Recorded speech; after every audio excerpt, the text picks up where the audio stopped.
As runners, we all challenge ourselves in ways we never thought possible, pushing the boundaries of what we're capable of to smash through targets and set ourselves new, bigger and better ones. This awesome hobby that we share gives us one thing in common, and it brings us together as a community. Whether you're working towards completing your first parkrun or you're a veteran of the sport who's run 100 ultra marathons, we all know the feeling of reaching that maxed out effort and our own red line. Welcome to our podcast, where your hosts Brett Elesmore and Andy Maguire discuss the struggles, the successes and everything in between on our running journeys, as we all work towards the next time we're running the red line.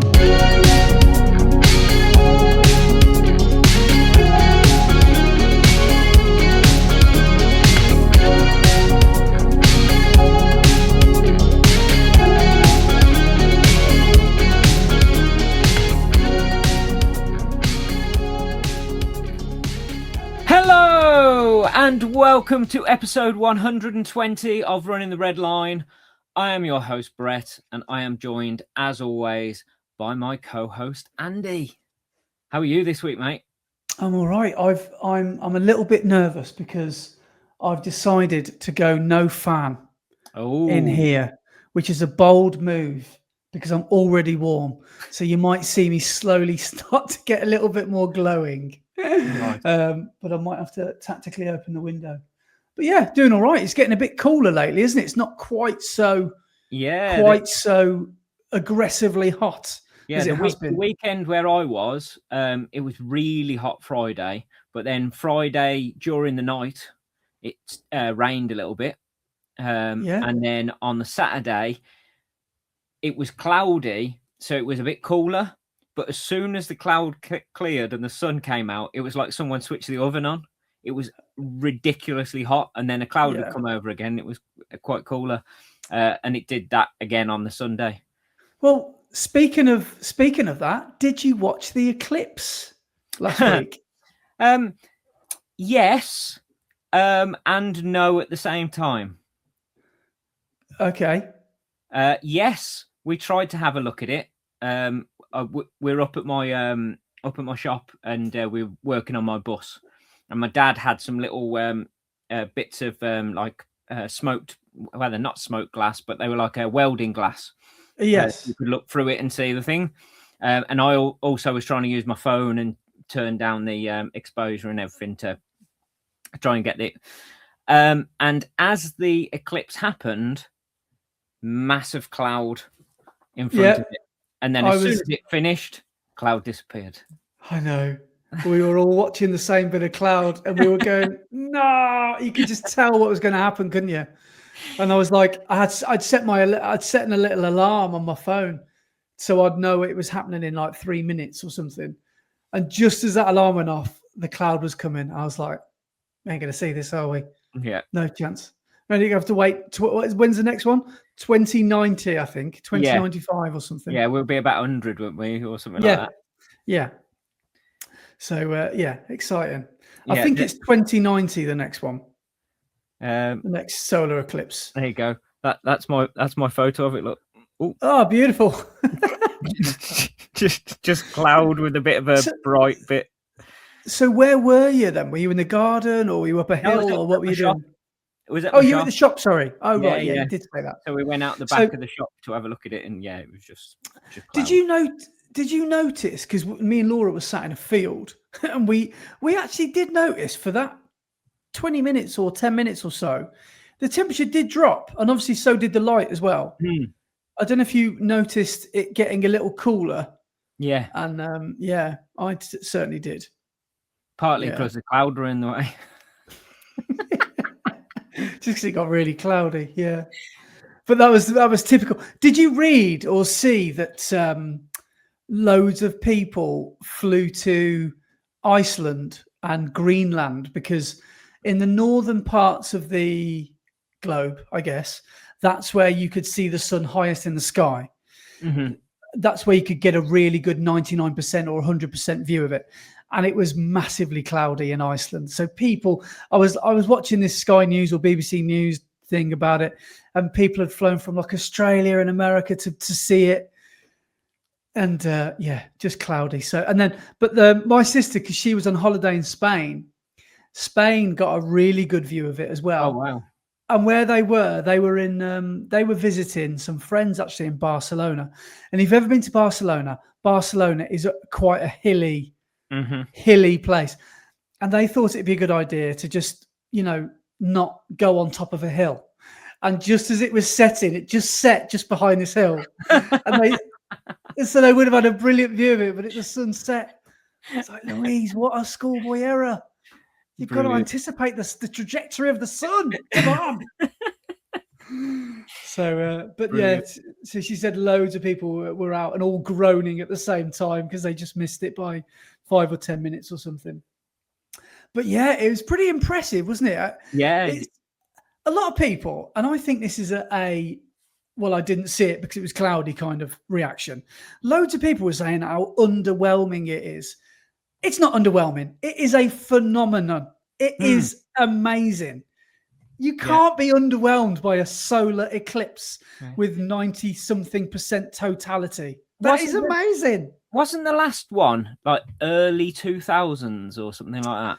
Yeah, 1999 it was. Yeah. Oh, is that when it was? Because I remember I was doing my what was I doing? I was doing some I wasn't doing my teacher training at that point, but I was doing. Well, how old were you in 99? 99, I was 18. So I was 18. So we must have been on a school trip with sixth form, and we were in Birmingham outside the Icon Gallery, and we all had the glasses and everything to watch it. Well, do you something that kind of went across social media this week is that obviously if you wanted to get these eclipse glasses, they were over 20 quid, I think, and they're literally made of paper, cardboard. Yep. And the next delivery of them, if you missed the first delivery, was Thursday, so you would have missed it anyway.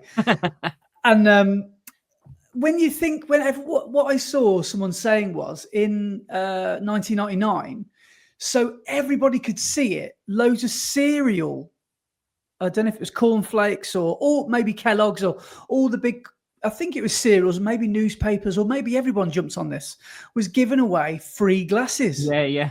But nobody would do that now because they know, we can make a quick buck here. Yeah. For something that won't ever happen again. But in 1999, it was obviously completely different because we all had those glasses, apparently. I can't quite remember it. I weirdly remember watching it through some sort of bucket of water or something like that. Apparently the reflection of it is... Yes. But when I think back, I think, well, I don't know if that's any safer. But I think I remember doing that. But funny enough, since 1999, every time I've closed my eyes, I can see a crescent-shaped moon in my must be something to do with that. I don't know. Yeah. But it's quite serious, though, isn't it? Because people on TikTok, Laura's on TikTok. I'm not on TikTok, but Laura was saying it is frightening the level of intellect of the average person on TikTok, because they had to make a government-wide TikTok thing by, I don't know who did it, saying, don't look directly at the eclipse. You will cause permanent damage, because loads of people thought you could just look at it. Yeah. Because it's like the moon sort of thing. And I wonder how many people have given themselves eye damage, permanent eye damage. Probably loads. Yeah. That's how much the internet has turned people's brain to mush. Well, it is scary, isn't it? It's making us as a human race stupider, isn't it? Yeah.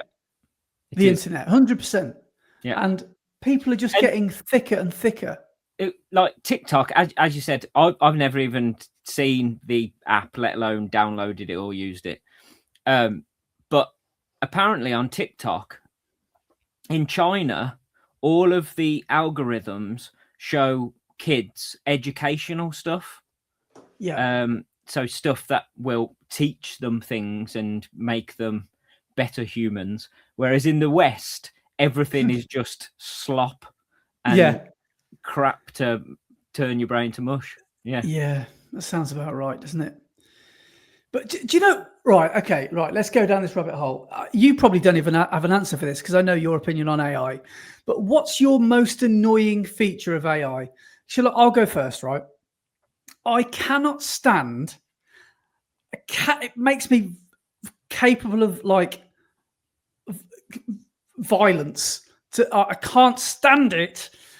Have you seen those people that make an AI of imagining what it like a modern day vlogger going, "Hey guys, I've just arrived in Pompeii. Oh my god, Vesuvius has just exploded." Yeah. And so they're in the middle of Pompeii, and or some like I don't know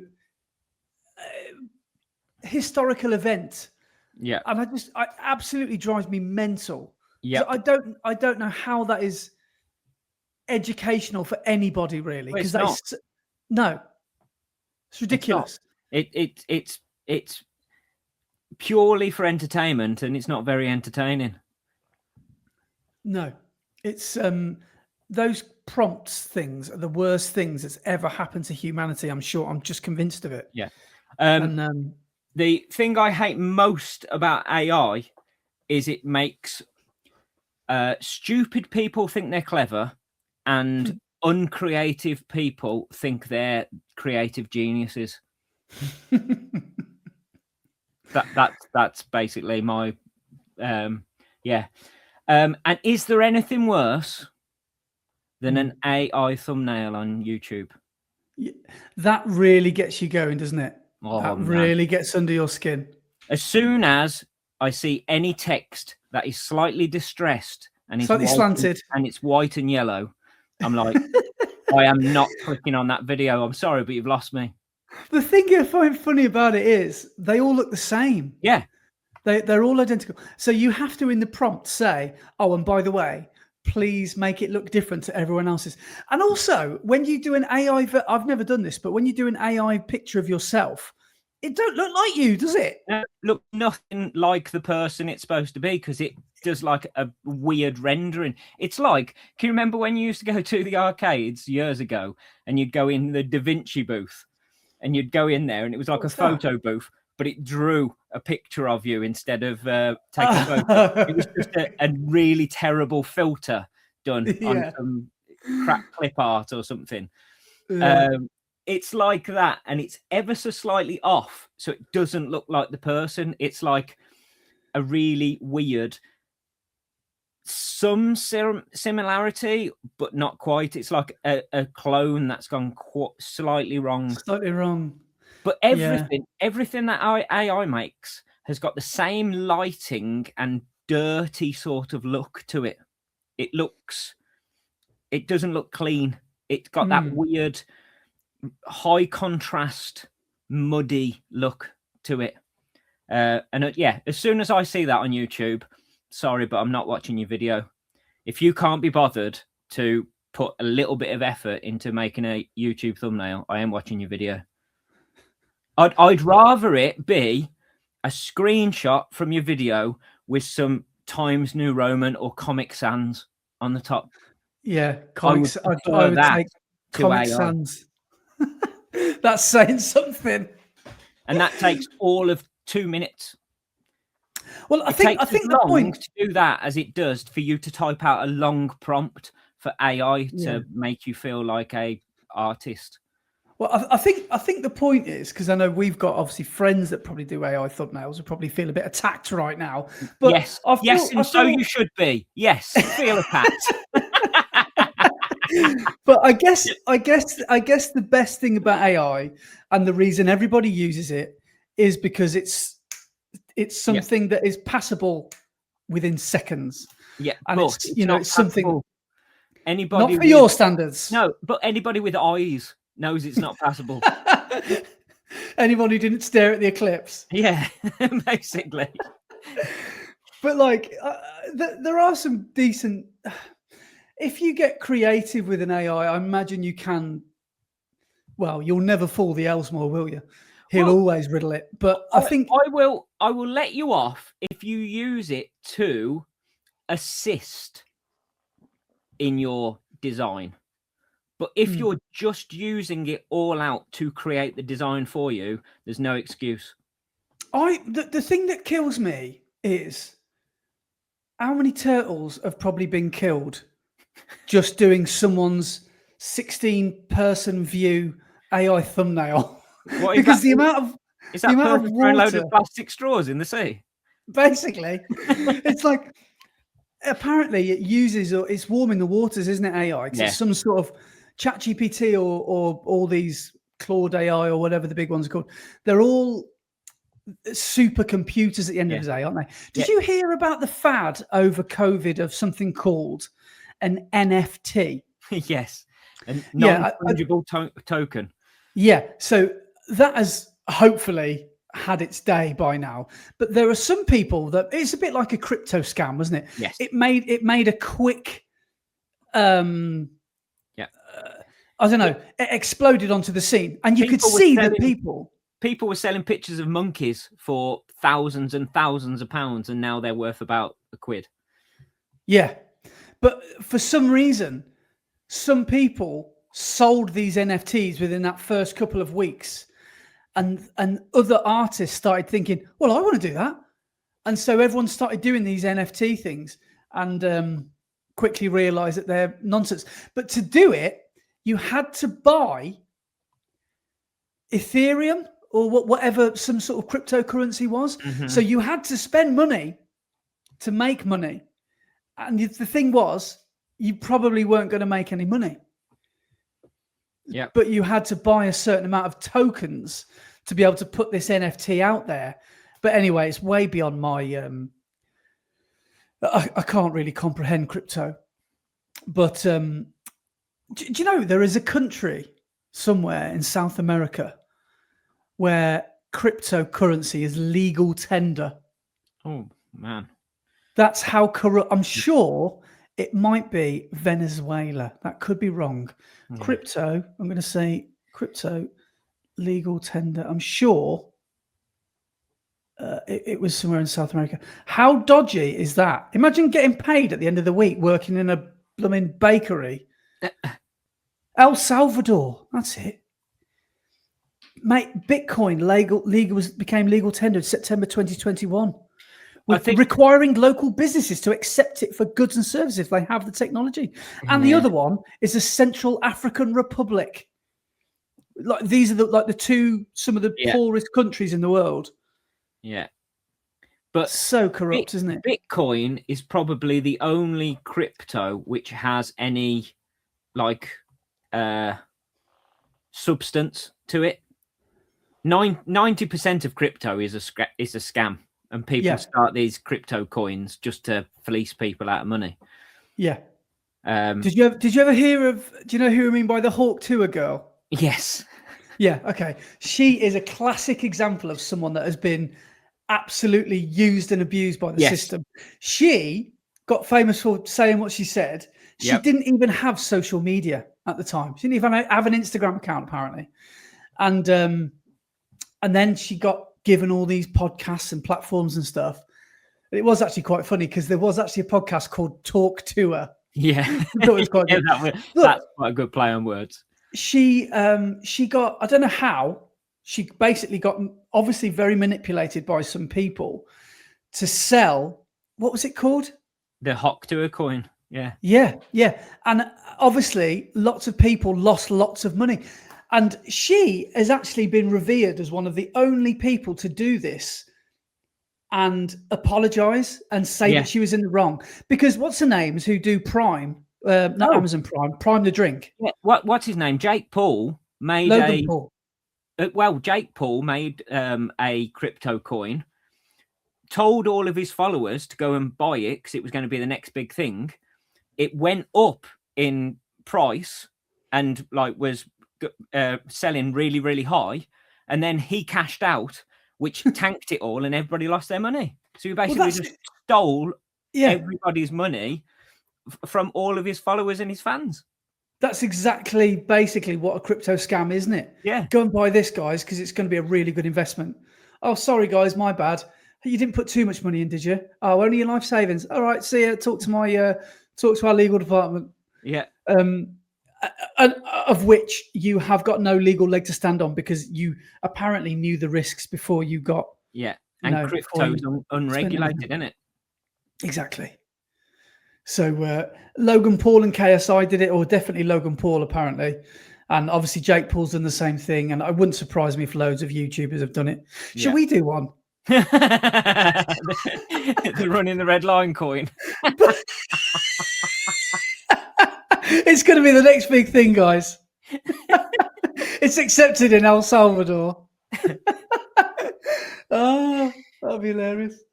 Well, not for everyone that lost life savings on it, but brilliant. But yeah. Anyway, back to AI. Rubbish. Don't do it.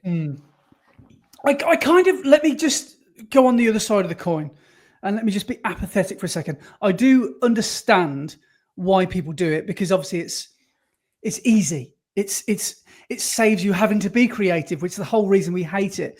Or it saves you time. But my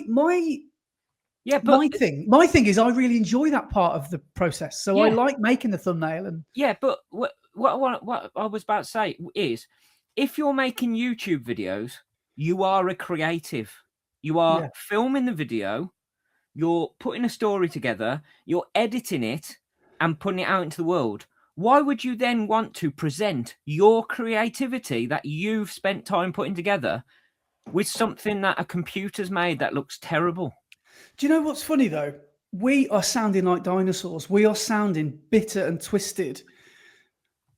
Whereas, do you know what I mean? Like so many people disagree with this. No, it's the same as, would you rather go to a restaurant and have a really nice meal made for you, or something that's stuck in the microwave? Which would you prefer? M&S do some good microwave meal deals, though. I will just say that. They are some really good AI meals. But they're not going to be as good as a fresh meal in a restaurant, are they? The experience won't be as good overall. And that's basically what you're doing with your YouTube video. You're getting all fresh ingredients and then chucking it in a microwave to cook it. And presenting it as a TV slop meal. I think the thing is, a lot of people don't feel like they have the tools to do a thumbnail to that level. Let's just stick with the thumbnail idea. If you don't know what a thumbnail is, by the way, then you're obviously more of a dinosaur than me.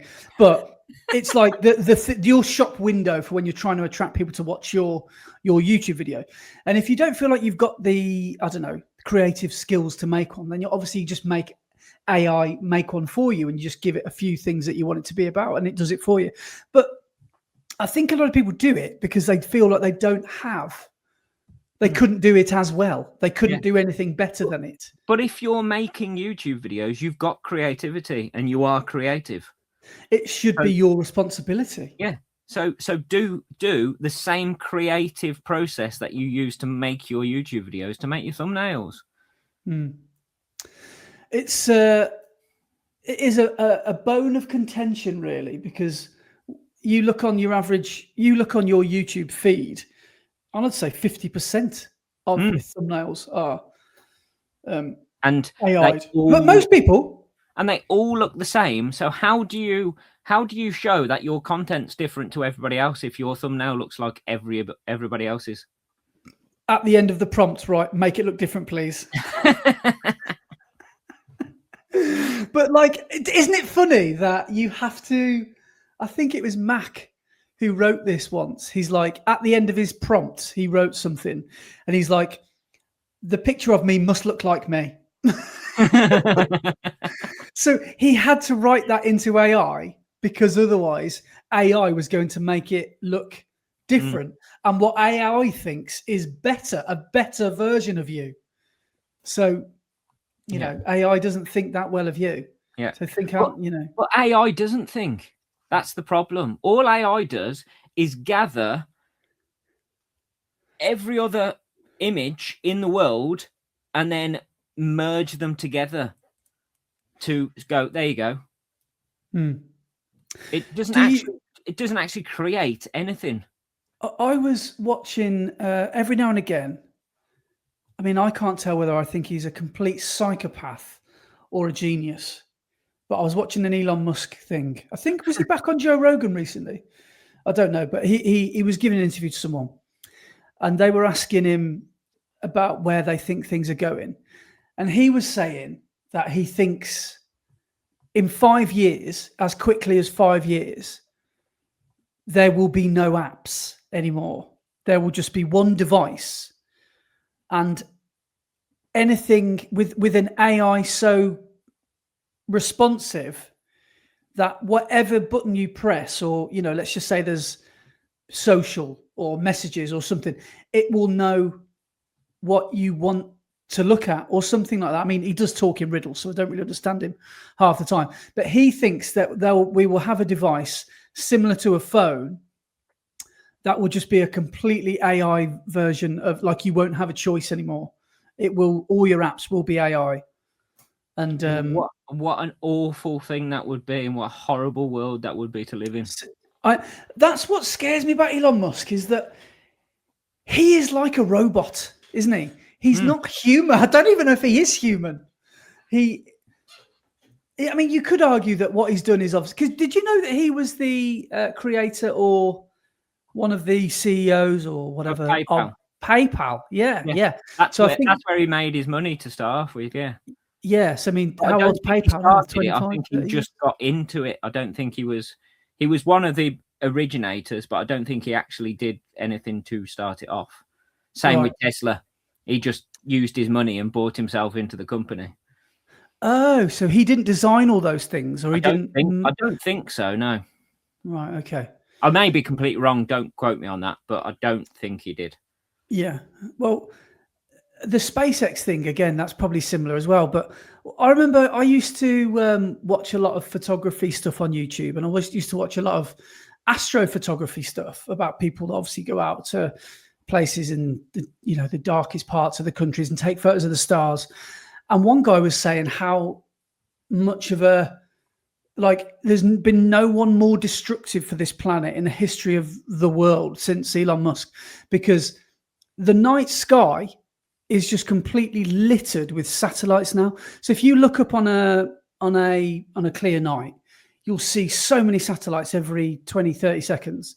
And most of them are Elon Musk's Starlinks. Oh, really? Yeah. So that's how he's created this. But I mean, you could argue, because there are places like, I mean, I saw somewhere in Africa, I think it was somewhere like, I don't know, Cameroon or Nigeria. Someone was saying, "Oh, Elon, you've done the most anyone's ever done for our country. You've given us internet, because our government will never do it." And so for that reason, he has helped people. But I also am slightly concerned, because he is the wealthiest person on the planet, isn't he? Yes, he was a trillionaire at one point, wasn't he? But he's gone back down to not being a trillionaire. Oh, he's lost a bit of money, has he? Yeah. How did that happen? I don't know. But the thing is, it's not like, yes, he's a trillionaire, but it's not like he's got £1 trillion in the bank or anything. He's just, his assets are valued at £1 trillion. So it would only be £1 trillion if he sold it all at the market value, which is never going to happen. So he's not actually got £1 trillion. But isn't this like baddie in a film mentality? Just saying the word trillion, don't you just feel like Dr. Evil when he's talking about $1 million? This is like classic bad guy, end of the world kind of stupid baddie in a film, like kind of. And do you know, like Dr. Evil has got got his son, is it Scott? Who, yes, like, is against him and is like, no, I don't want to be like you, blah blah blah blah. That's the same as Elon Musk's. Yes, I think he hasn't. He had a rebellious son or daughter. Yeah, well, it was his son who is now his daughter. Oh, right, okay, I didn't even know that. Well, yeah, that's interesting, isn't it? That's a bit of a But I don't know. Elon Musk is Because there was a point where I went through that I really wanted a Tesla, like I really wanted one, because they were everywhere and they just sounded so sexy. All these, things that are on them and in them is so cool. But that kind of passed, and I realized that I couldn't afford one. And my sister actually got one. She's actually got one. And she got, for the first year of having it, she got free charging but the problem is, I was like, Cheryl, your nearest one is at Merry Hill. What do you think is going to happen? Every time you go there, you've got an hour to charge it. You're just going to go spend 200 quid. Like, this is not a money-saving device. No. But then again, maybe that is cheaper than 5 days of fuel. I don't know. But now she's paying for it now, and I'd love to know what her bills are. But yeah, I can't think of anything worse than owning an electric car. Wow, it's scary, isn't it? If things start to malfunction as well. Well, number one, that. Number two, I love driving, and electric cars just take away all of the joy of driving. Like, automatics do that already, and then like an electric car is like automatic plus. You do even less driving. Yeah. I love driving a manual car and being in control of the clutch and stuff, and just the joy of driving. So yeah, I can't imagine. And also the scariest part is, like with Tesla, if Tesla decide they don't want you to drive your car anymore, they can just turn it off. What you mean if someone hacks the mainframe? No. So Tesla could decide. So say you bought a Tesla, right? And one day Tesla decide, we don't want Andy Maguire to drive his car anymore. They can just turn it off and your car will not work. And why would they do that? No, well, I don't know.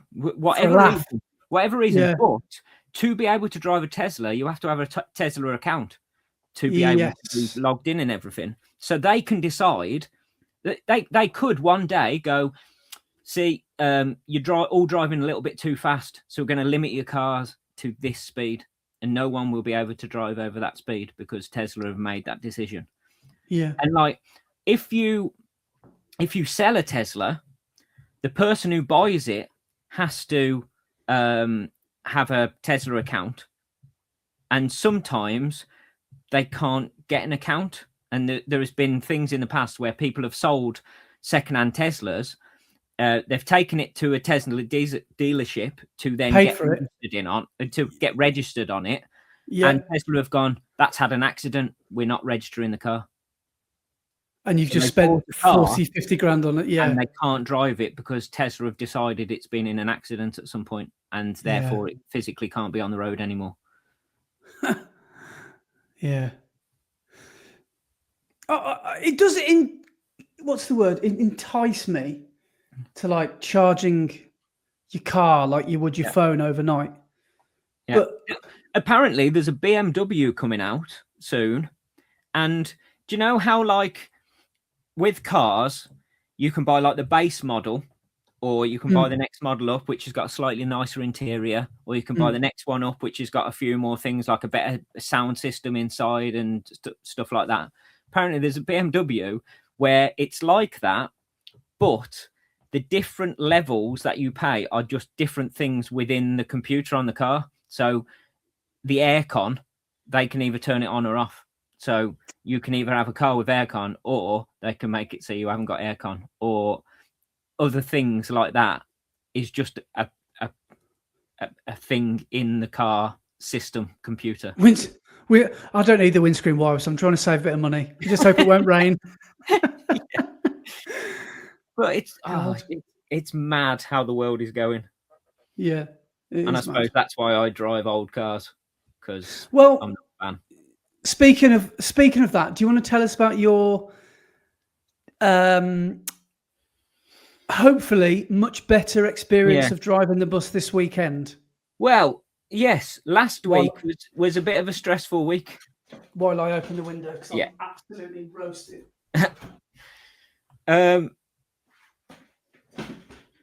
Do you know, I've just noticed, because you stood up with your headphones on, I haven't even put my headphones in. I'm still using my computer speaker.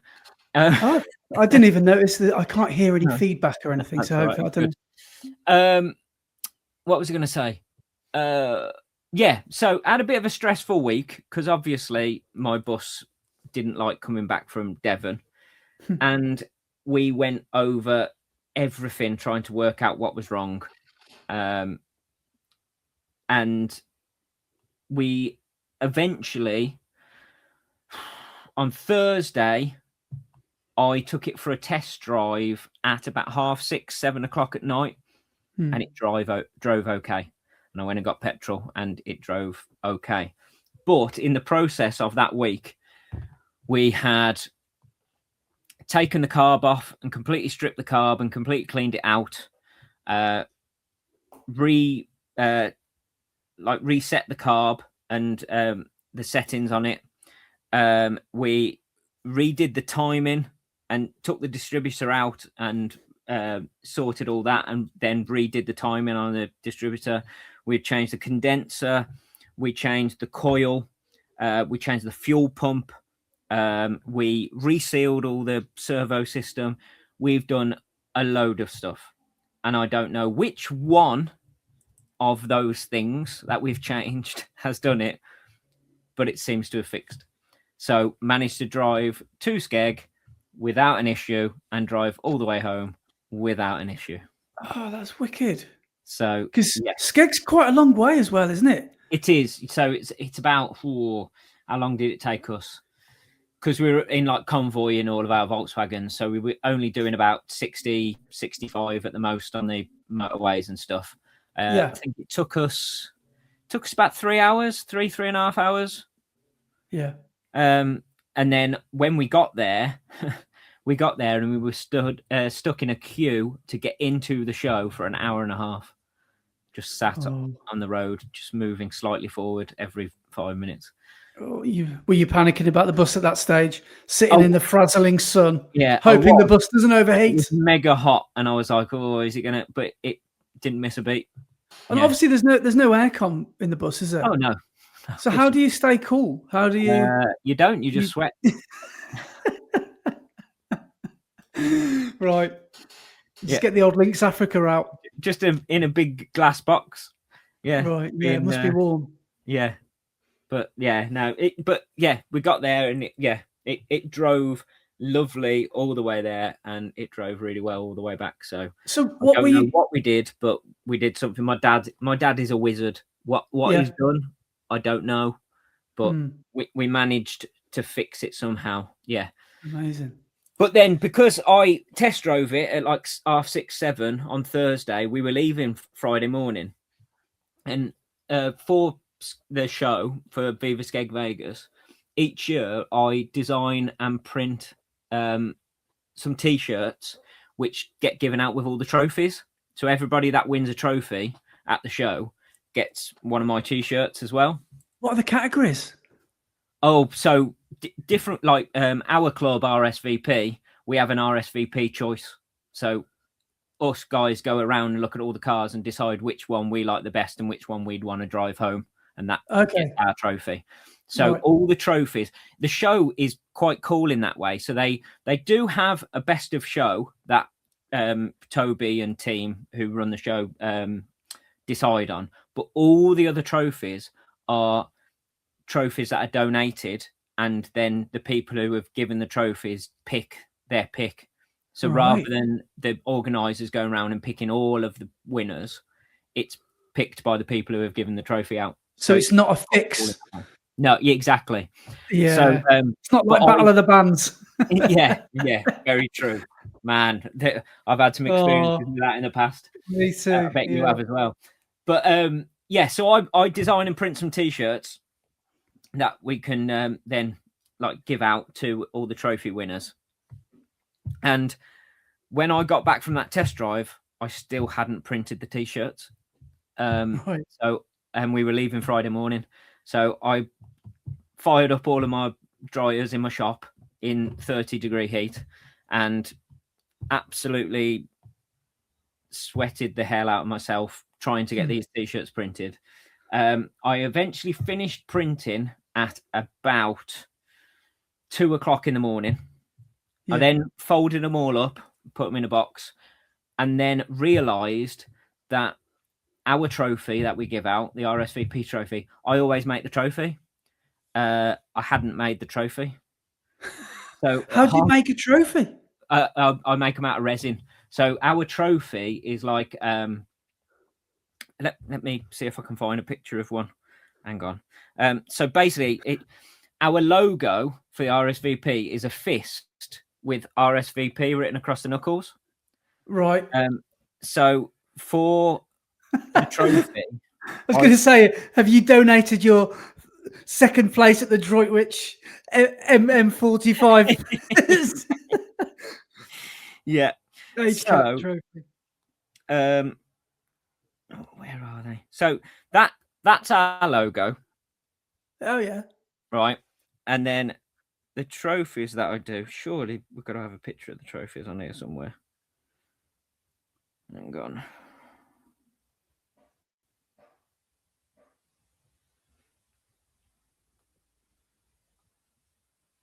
Oh man, as if I can't find one of these.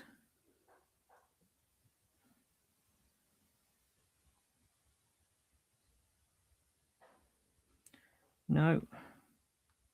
Sorry, hang on. This is fantastic radio as always.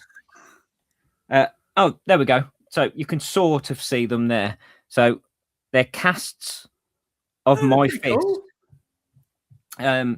So I cast my fist. I then, from that cast, made a plaster positive, carved into the knuckles, into the fingers, the RSVP, recast the plaster one with the thing. So I've now got a silicone mold, and I use resin to make the fists. So, man, you should put it on the end of a pool cue, and you could be like Snoop Dogg from Starsky and Hutch. What's his name? Papa Bear. I can't remember what his name is. I did want to. Cookie Bear. Point, I did want to at one point make one and tap it so I could put it on my gear stick. So I'd got it as my gear lever. That'd be awesome. But sorry, go on. Yeah. So I cast them in resin. So at half 2 in the morning, I went, oh man, we haven't got a trophy. So I then went into my office and I was sat mixing up resin. I made a red one this time and cast all that and left it setting overnight. Eventually got home at hang on. How long does it take to make a cast? That must take hours. No, so I've got the silicone mold. So all you've already done it. Mix up the resin, and right. Yeah, because I made the mold, man, about 10 years ago. Oh, so you use the same one. Right. You can use it repeatedly. So I put the resin in, left it overnight. So I eventually got home at about 4 o'clock in the morning, and then I had to pack for the weekend.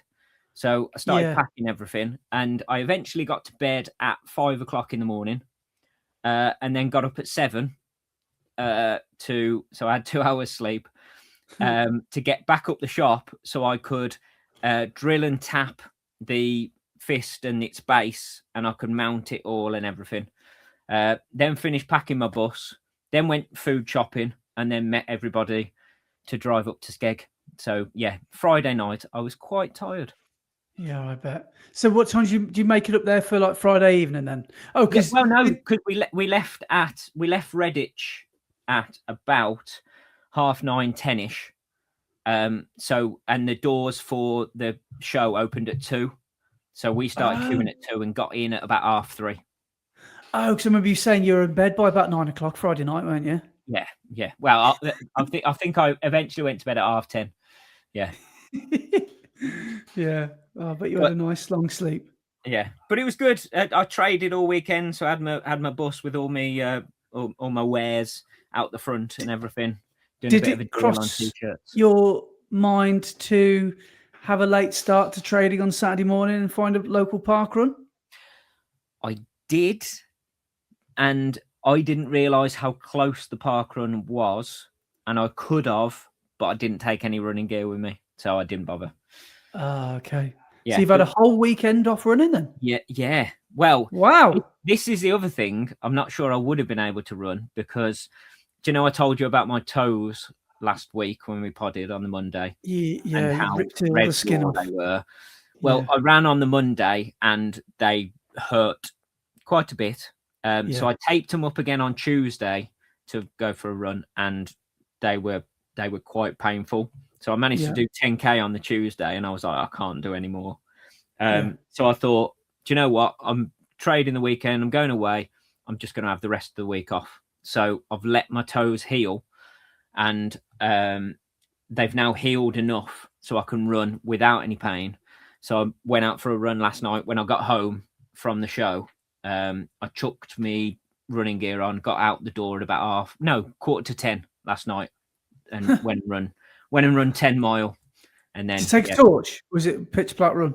Yeah, no, yeah, it was dark, but all the street lights were on, so I just ran where there were street lights. I haven't done like a nighttime run for such a long time. It's it must be quite nice to be out that time of night.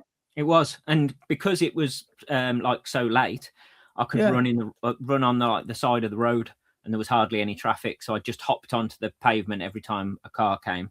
But the road is so much nicer to run on than the pavement. The pavement's terrible. And there's nothing worse than running down a road that's got loads of drop curbs. So you're just constantly up and down on the pavement. But running on the road is much nicer. And it was quite a pleasant night last night. So it was a good run. Oh, good. Good stuff. My toes have finally healed, so I can actually run, which is nice. So what was your weekly volume in the end last week then? Oh, I think less than 30 mile. Is that the lowest it's been for a long time? Yeah, long time. Hang on, I will tell you. 2 secs. So in total, last week, I ran 24.78 mile. Wow, not even a marathon. What a disgrace. I know. So what was the parkrun you were considering then? And what would have that been like? Oh, good question. I'm trying to think what it was called. And were you in actual Skegness, like town centre, or like? So we were in a place called Revesby. Okay. Which is near Skegness. Because I've never been up there. It's in Lincolnshire. Yeah. But it's not. It's like Skeg is on the coast, isn't it? Whereas this is a bit more inland of Lincoln. Is Skegness? Well, I know there's a Butlins up there, isn't it? So is it a bit like Minehead? Is it like it's a place where there's loads of arcades on the seafront and all that sort of stuff? I guess so, yeah. I've never actually been to Skeg. Oh, okay. I've only ever been to Revesby. Right. I don't think I've ever been to Lincolnshire in my life. Am I missing out? Maybe I am. I don't know. Yeah. Maybe. Okay, so the nearest one was called Queen Elizabeth's Grammar School. And this is another reason why I'm quite glad I didn't go, right? Because listen to this for a course description. Are you ready? Did you have to sit an exam or something before? Well, it's called Queen Elizabeth's Grammar School Parkrun. It's a school uniform. Yeah. The course is 5,000 meters long and is at Queen Elizabeth's Grammar School in Horncastle. The course is 5.5 laps around the grass school playing fields. Oh, that sounds miserable. Yeah. Starting in the top right corner of the field and finishing in front of the pavilion. The course is flat and on grass. That sounds 5.5 laps of the field. So I'm quite glad I didn't go, to be honest. Yeah. Is that a chicken? Can you hear a chicken? Can you hear them chickens out the window? They're so loud. No. They're clucking. I wonder if a fox is going after them or something right now. Unless it's in my head, I don't know. I can just hear loads of chickens. Anyway. And the next nearest, I think, was Boston. Boston. Where the marathon is. Yeah. So. Interesting. But you obviously didn't make it in the end in either way. No. But yeah, really good weekend. We had the weather, which was nice. It was a little bit cooler. Trading went well. Met loads of people who I haven't met before. Saw loads of people who I haven't seen for years. Chatted to people that we see at all the shows. It was wicked. How was it not being around runners? Or did you gravitate to the one runner that was at the show and just talked about marathons all day? This is the thing, because my Instagram is mostly about running nowadays. Yeah. Everybody who came up to have a chat was like, "How's the running going?" That's the number one question non-runners ask us, isn't it? Yeah. What does that even mean? How's the running going? Yeah, fine, thanks, mate. Cheers. But there we go. But yeah, no, it was really good weekend, and yeah, good, nice. And you made it back in one piece, which is the main thing. And so did the bus. Yes, exactly. Yeah. Yeah. So now I've got to do a stock take so I can. Oh, that was the other thing. I had zero phone signal all weekend.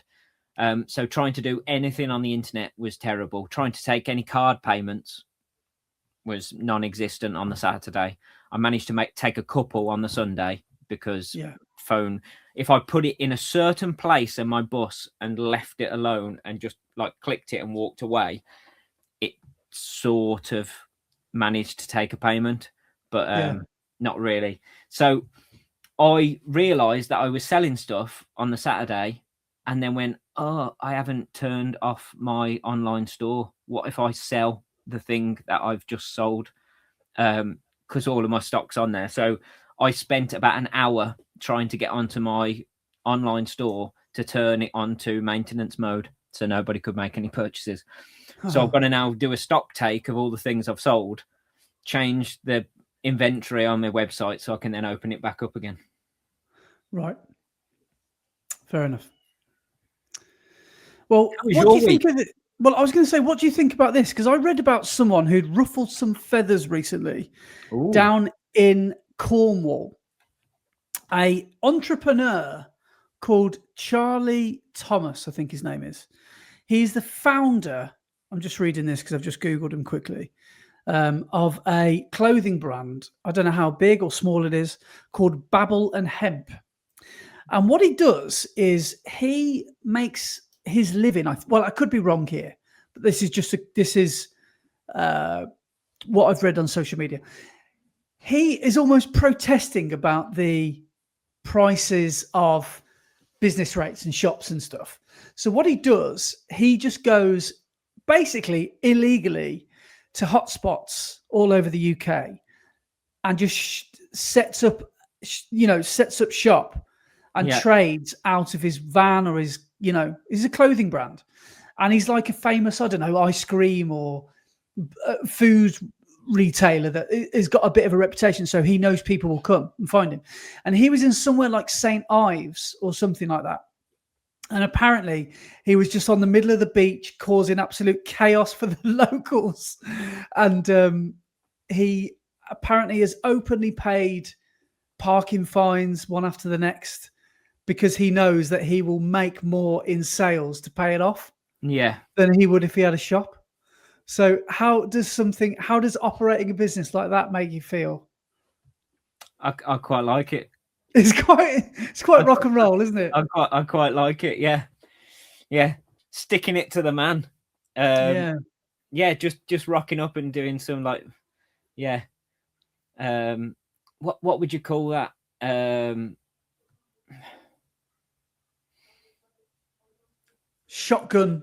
Shotgun sales, basically, isn't it? He's just rocking up in random towns.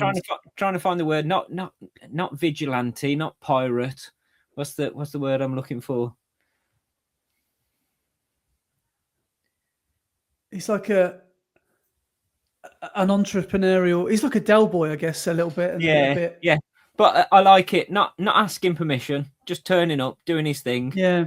And So I came across that, and this guy sells T-shirts and all sorts of stuff, and apparently he's quite controversial, and therefore, well, I'm talking about him. So now you guys have heard of him. So people go and Google this guy and find him on Instagram, and apparently his stuff is quite good.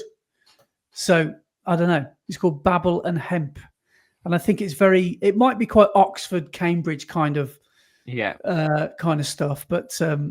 He was in somewhere in Cornwall, like St. Ives or Salcombe or somewhere where there's loads of surfers or something like that. And he caused a bit of a stir. But anyway, what did you ask me? How was my week? Yeah, how was your week? Yeah, it's been all right. I haven't really done a lot, really, because this week, I know we're a podcast behind, but we may as well talk about it now because on Friday, we're going to get back to regular scheduling, aren't we? Yes, hopefully, yeah, on Friday. Because right now it is Monday the 17th. And yeah, so we're going to do another podcast in just a few days' time. But last week, I decided to take a recovery week because I'd done 3 weeks of marathon training and I just felt like I needed it. And I ran Tuesday and Wednesday, and then I was going to run Thursday and Friday as well, just easy runs, but I decided to have them off because I was feeling a little, I'll be honest, I've got a bit of a niggle, bit of a problem in my foot. So it's on the outside in the middle of my right foot. And I think it's from going over on my ankle one too many times when I'm walking the dog. Isn't that the same point that you were having trouble when you were thinking it might have been the Evo SL ATRs? Yeah. So it keeps occurring and then going away and then showing its face and going away. So I don't think it's mega serious. Mm-hmm. And it seems to go away with rest and with easy, gentle running. And the weird thing is that when it does show its face, weirdly, it only aches towards the end of a run, and most annoying when I'm not running. Yeah. So when I'm actually getting started into a run, I make that mistake in thinking, oh, it's absolutely fine. Yeah. And then, at 10K in or 6 mile in, I think, oh, actually, I don't think it is quite so fine. But I did a really super easy run yesterday and it feels okay now. So what sort of pain is it? And where exactly? I know you said it on the outside of your foot, but does it go around underneath your foot as well? No. It's like I could almost show you on the pin of the head of a pin where it is. It's not a big area or anything like that. I just feel like it's the end of a nerve ending or something like that. Yeah. And I'm convinced it's the end of a tendon that I've damaged because I've got glass ankles. And the amount of times that I'm walking the dog and I go over on my ankle, I think it's that. The thing is, it might not be anything to do with feet. You have nerves that run all the way from your hip, all the way down the side of your leg, and then around the bottom of your foot. Yeah. And the same on the inside as well. On my right foot, I'm going to show you my Bruges socks now. I'll use the pen and we'll point. It is here. Yeah. Okay, so it's on that middle part of your foot on the outside. Yeah. You know what? It might not even be anything to do with your foot. It might be IT band. When I you know what I mean by like pigeon toe. When I point my toes towards one another. Yeah. That's where I feel the stretch. Yeah. The most. And that's because it's stretching all of that. Yeah. But right now, sitting here right now, it doesn't actually feel that bad. Yeah. So but it could be hip and IT band related. Do you think I need to go and see George? Yeah. He's a good physio, isn't he? Yeah. Or you need to actually do some. Save your breath, mate. Yeah. Or some foam rolling. Oh, good. Okay. Can you foam roll that part of your? Oh, you mean higher up? Yeah, foam roll your IT band and your hip and your glutes and your hamstrings and stuff. Well, I was tempted to just do the MARM approach to injury and just buy some new shoes. Yeah, and run through it. Yeah, yeah. I was going to buy some Max Stack shoes and just hope that would do the trick. But I haven't been paid yet, so I can't.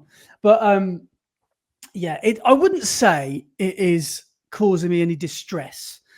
It's just a little bit of discomfort, and I'd say it's about at worst, it's about a 2 or 3 or maybe a 4 out of 10 at very, very worst.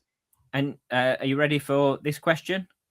Which I know the answer to before I even start asking the question. Go on. How often do you stretch? Never. Yeah. After runs. You know what could really help with your niggle? Stretching, maybe. Mm-hmm. So when? After a run? After you run, on your rest days, before you go to bed? Whenever. I'll be honest, I do it in front of people who I'm worried. I do it in front of people who I want to think highly of me. So, for example, when we're at club on a Tuesday and Thursday, I do it in front of the coaches because I'm a little teacher's pet. Because we always do a team, a group, cool down, warm down, whatever you want to call it, and then a stretching session to finish. And so I'll always do that. And but no, apart from that, I very, very rarely. In fact, I would always go as far as to say never do any stretching, especially before bed or first thing in the morning or anything. Well, first thing in the morning is probably not great, is it? Or is that all right? I don't know. Stretching anytime's got to be worthwhile. Yeah. But I've got a little stretching routine I do every night before I go to bed. Do you? Yeah. What is it? A bit. It's a bit like some slight like yoga sort of poses and stuff. Just to stretch out different parts, mainly to stretch my my glutes and other parts of my legs which are a bit tight. But I do a bit of like static stretching, just normal stretching, like leaning down, touch toes and things like that. But I do some child's pose. Yeah. Both with knees together and knees apart. I do some bit of cobra. I do a bit of cobra. Cheeky bit of cobra. Yeah. Yeah. Pigeon pose. Sometimes I haven't done that for a while, but yes, sometimes I do. I do a bit of piriformis stretching, where you cross your one leg over the other and then pull back on your the back of your leg. Yeah. Just, and then I do some what do they call it? It's got an official name, but one of the names is an Asian squat, where you have your feet flat on the floor, so you're not up on your toes, feet flat on the floor, and then you go into a deep squat, right, and hold that squat for a while, and that's really good to stretch out all of your glutes and everything. Yeah.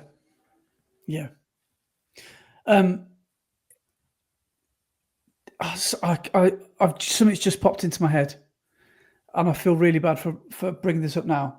But did you watch any of the European Champs yesterday, the marathon? I didn't, because I was in a place with no signal at all. Wow. There's some poos news. Oh, yeah. But it's not for me. I could be wrong here, but I thought I was watching the race. Did someone do a Paula? Someone did a Paula, and so much better. They must have, I don't know if we can say this on air, they must have shat themselves very early on or halfway through the race. So much so that when I saw the wide shot of this runner, she's Hungarian, she was. And she was in second, or she was in the chasing pack. And she ended up coming second. She ended up finishing second. Fair play to her. So much so, I actually thought she had some KT tape on the inside of her groin all the way down to her shoes. It was that bad. And I also don't think she realised she'd done it as well. Uh-huh. Because when she finished, she was so blasé and celebrating. She trusted a fart.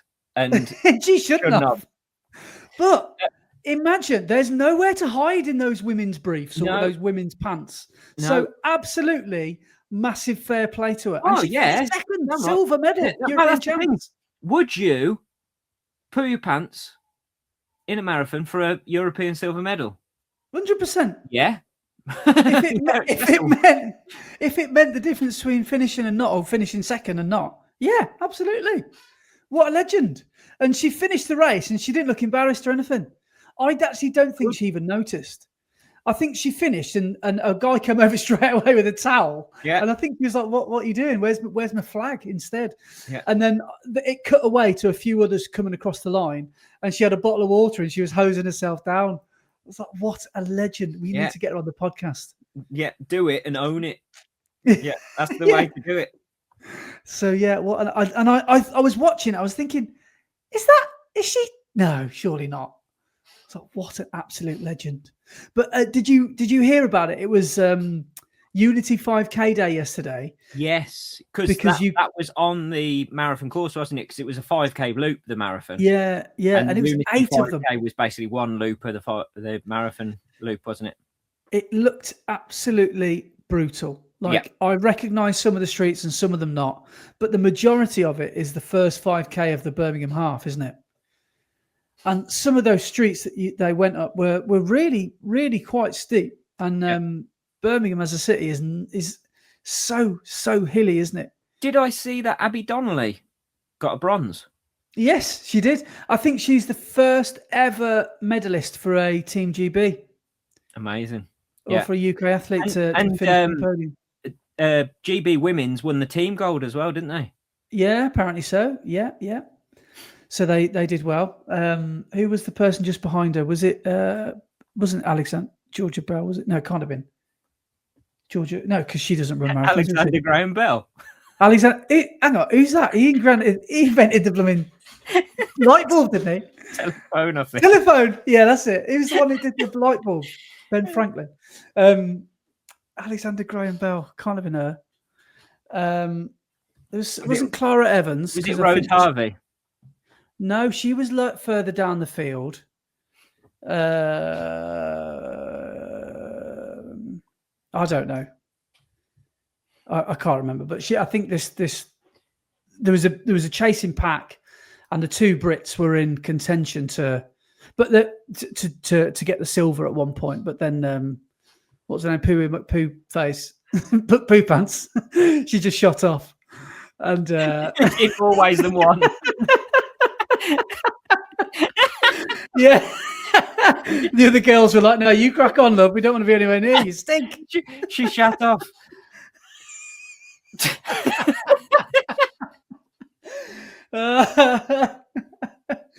And so I don't know where the other British lady finished, but definitely Abby Donnelly finished third. Yeah, amazing. And I haven't managed to catch up with all the Europeans yet because I obviously got home last night, went out straight out for a run, and then this morning I've been doing the admin trying to catch up with Parkrun in the Red Line. Were there more people than ever doing it? Have you noticed that more and more people are doing it, or is it? I have noticed that people are absolutely smashing it out the park. And really? Have there been more PBs? Wow. Yeah. I can't wait to hear all about it. So we're talking about the week that was a week Saturday ago. Yeah, week 4. At the time of recording this, yeah. Because again, at the time of recording this, the 8th. Yeah, the week of the Parkrun, that was on the 8th of August. Yeah, because everyone listening between now and Saturday, this will be the last time you get to hear this. But the challenge ends on Saturday. Yeah. On the 22nd, doesn't it? So this is your last chance. Last chance saloon is this weekend, the 22nd, is it? Yeah, it is. So it's going to be the day when everybody comes out and shoots their shot. Yeah, or shoots their shot. Shuts their shoot. Yeah, shuts their shot. Shuts from their shoot. Right, I'm going to find her. Second woman. She's got a name I can't pronounce. Second woman in European Championships in Euro Champs Marathon. She was called. I mean, that's bad language, really. They've put women's report. Vainio. Oh no, she was the Finland. The Finnish one, the blonde one. She always wins the women's champs. She's quite. Where did she finish? She was first finisher. She was first finish and finished first. The headline is Women's Marathon Vanio shatters championship record. Shatters. No chat about who finished second. What's the name? Vanio shatters the marathon record, and the second place shatters her pants. And second place shatters all over her leg. Right. Okay. So she's called Lily. She's a formal steeplechaser. Liliana Vindix Toth. Right. So Lily Anna Vindix Toth. Right. Let's see a photo of her. Liliana shitty pants.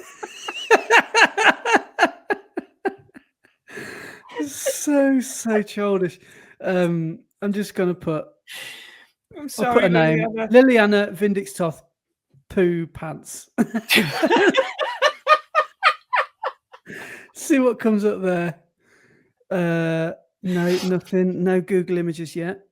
Liliana Vindix Toth poo pants Euro champs. European champs. See if that is that more specific. Here we go. Oh, it's not the best, but this is. Oh, she's only shown from the blooming waist up to protect her dignity. Well, and so they should. But oh no, one photographer's got her here. Yeah. Here we go. Right, let's have a look at this one. So this is the wide shot. So there she is doing a final sprint. But here she is from the waist down. Oh wow! Yeah, fair play to her. I've got to say, that's all over her new Puma Fast R3s. She is a massive baller, and I've got huge respect for her. I think you've got to respect that. It's respecting game, that is, isn't it? Because we've all been there. Yeah, and that's quite impressive. But no, there's all the photos of her are from the waist up, unfortunately, which I think people have been a bit woke there, really. The photographers have. No, I can't find another photo of her. But yeah, she had an absolute barnstormer. So yeah, she finished second. Yeah, incredible. But in the men's, there was a runaway leader. It was that German guy. Petros. Yeah. He was at one point. He was way in the lead, but then at the very, very end, started to significantly slow down. And by the time that he crossed the line, he was about 3-4 minutes ahead, or something like that, or maybe 2 or 3 minutes, maybe. By the end, the second place had made it up to about 10 seconds or 20 seconds or something like that. So that he'd really close the gap. But no, it was talking about flying off in front. I did see, and is it Andreas Almgren in the 10,000 meters lapping everybody? Yeah, that's unheard of. Is that unheard of, or does that happen? No, lapping that never happens. That's crazy. So did he do it on his last lap or something? Or I don't know, but he basically, I was listening to a podcast on the way back, whilst I was driving back, and they said he just wound it up very early on, and apparently led 9,000 meters of the 10,000 meters, and he just went off and just left everybody. Well, I recognise that name because did he win something like the Valencia 10K and set a record or something? Yeah, he was the European 10K road record holder. Yeah. So that's pretty incredible. Did he win? Did he break any records yesterday, or did he just absolutely obliterate everyone else? Annihilated the whole competition. Just left everybody dust. Lapping the field must have been a strange moment for the chasing pack. Yeah, who were a lap behind. But yeah. So in answer to your original question, I didn't really do a hell of a lot last week. I only ran a couple of days in the week, had Thursday and Friday off.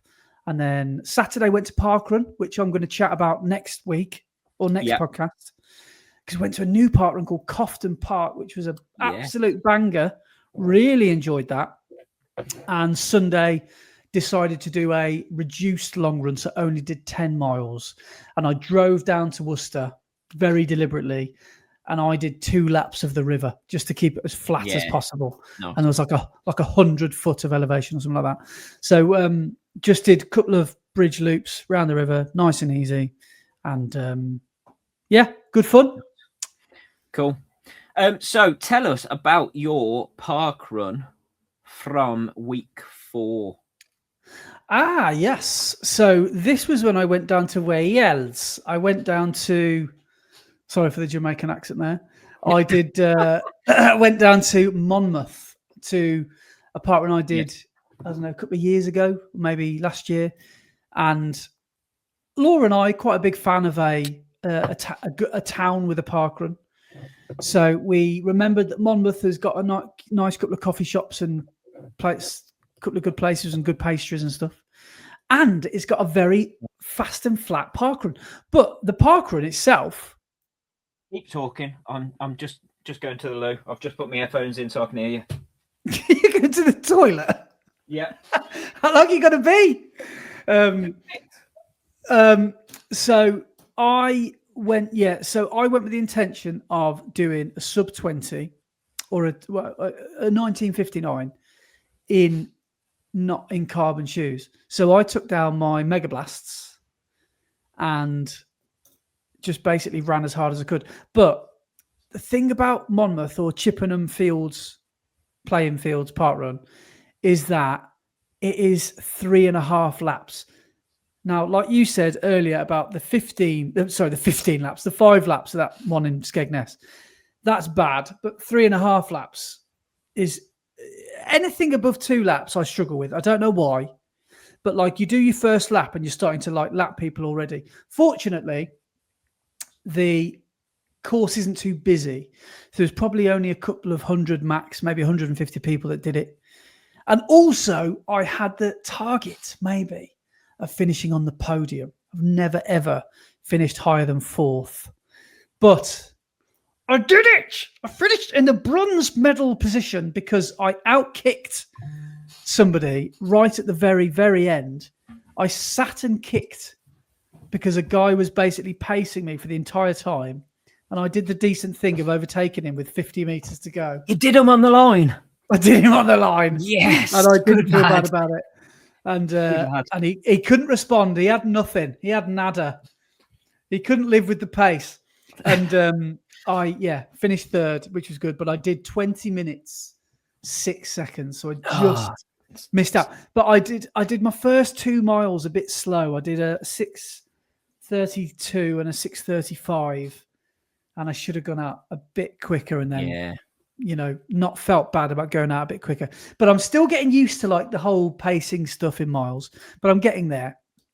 And ran a much quicker final mile, which I was quite pleased with. Yeah. So is the course on like tarmac on pavement or is it on grass? Yeah, it's all tarmac. Yeah, it's dead flat. It's down by the river in Monmouth. But there are these couple of like weird speed bumps that you go up, and they're too little. It's like imagine running up a kid's slide and down the other side twice. Maybe not quite that steep, but like there's just these little ramps.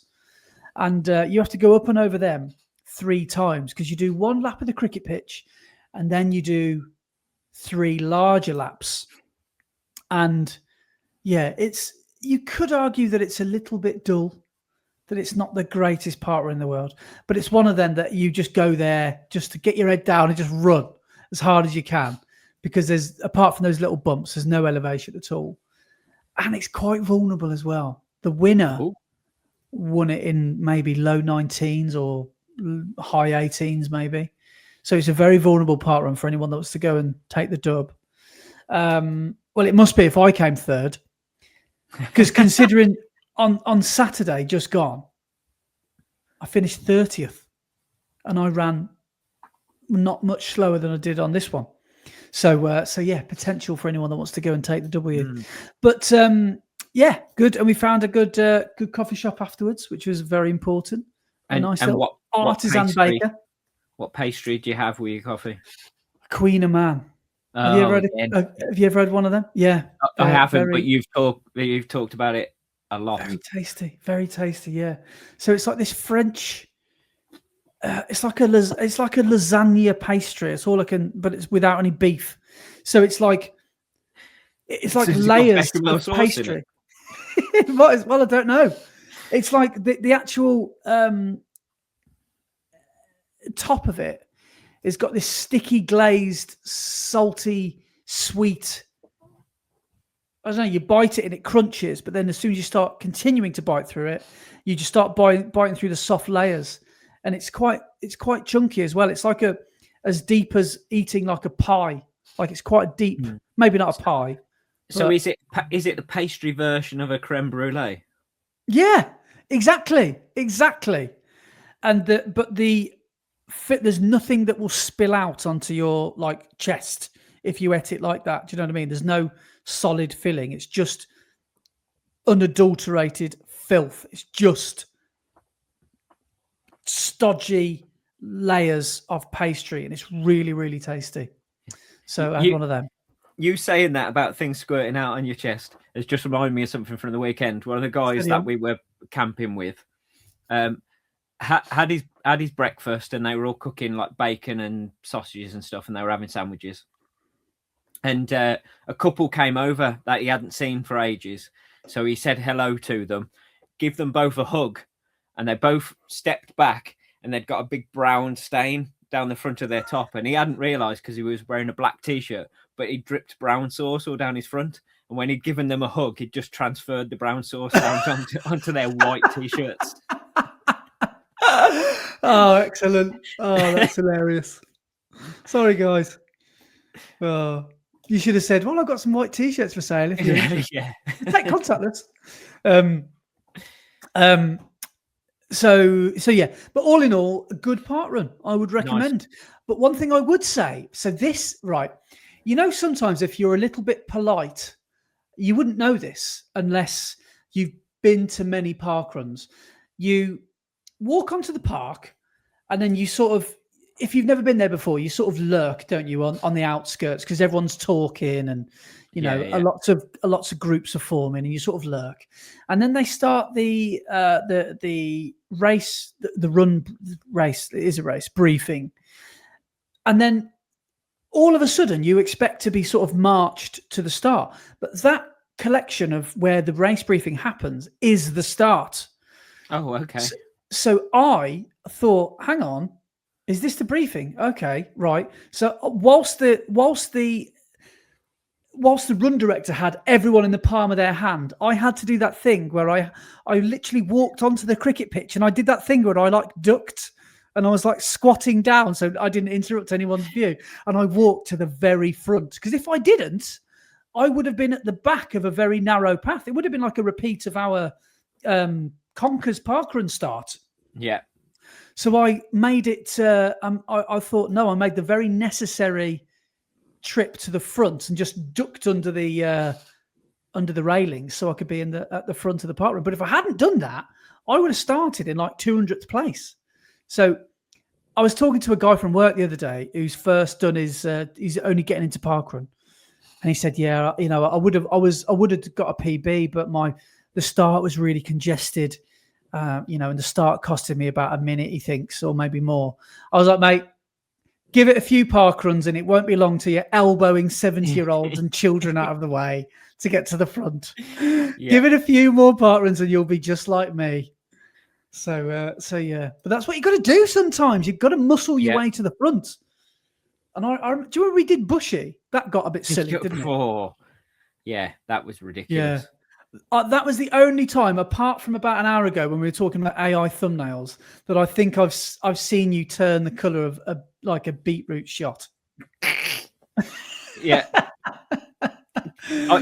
I do remember saying to the people that walked up and stood in front of us, I said, "You better be running faster than us, because I am running through you." I love that you just threatened people.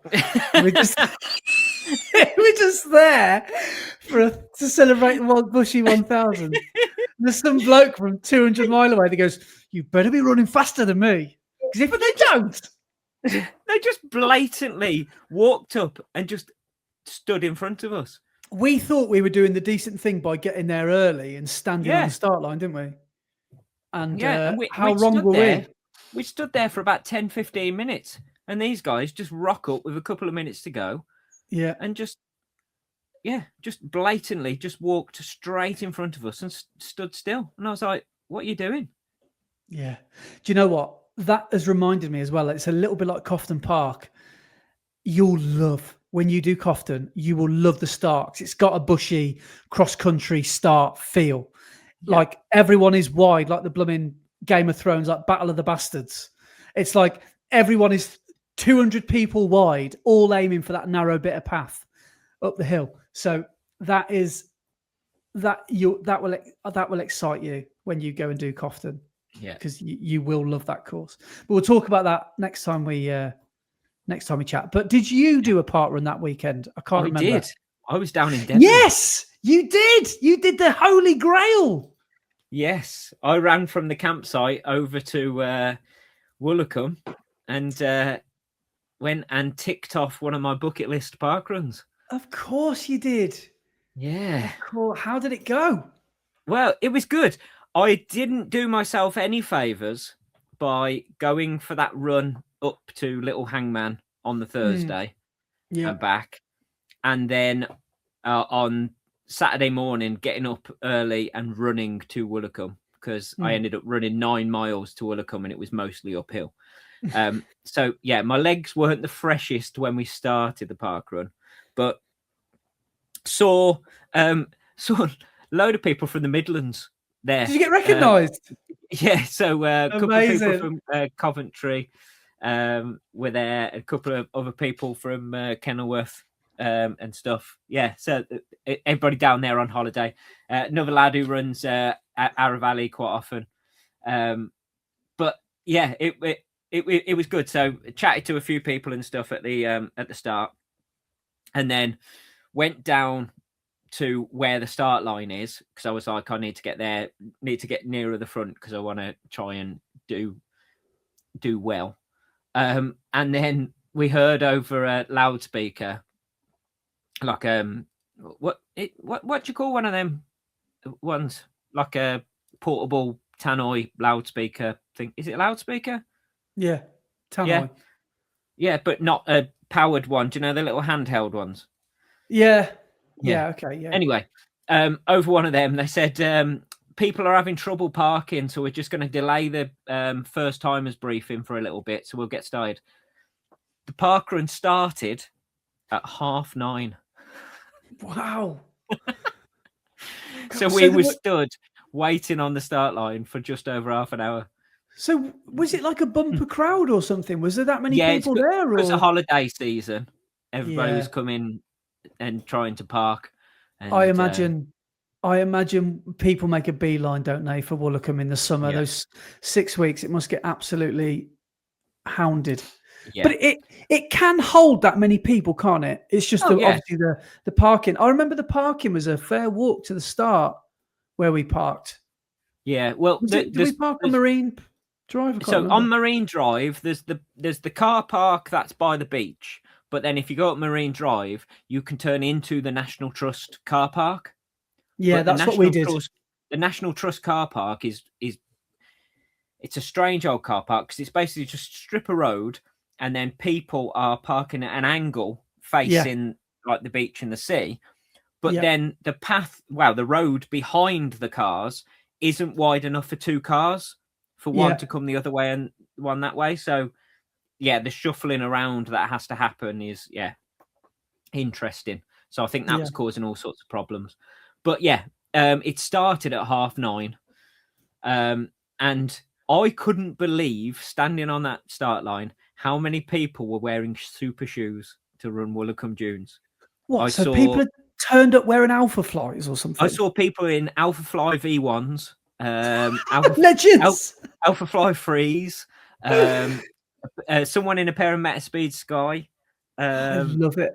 Yeah. And I was like, what are they doing? Coming to run the dunes in them. What a way to ruin your best race shoes. Yeah.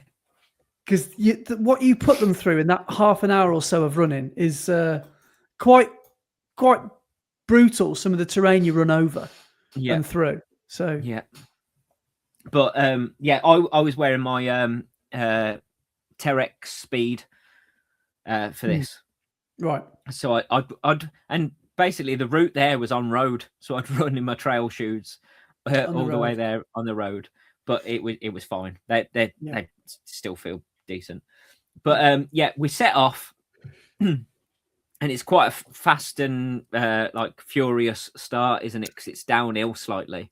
Did you do that thing where you look around and see who was there? And did you say to yourself, "Do I fancy it today? Do I try and go for the W?"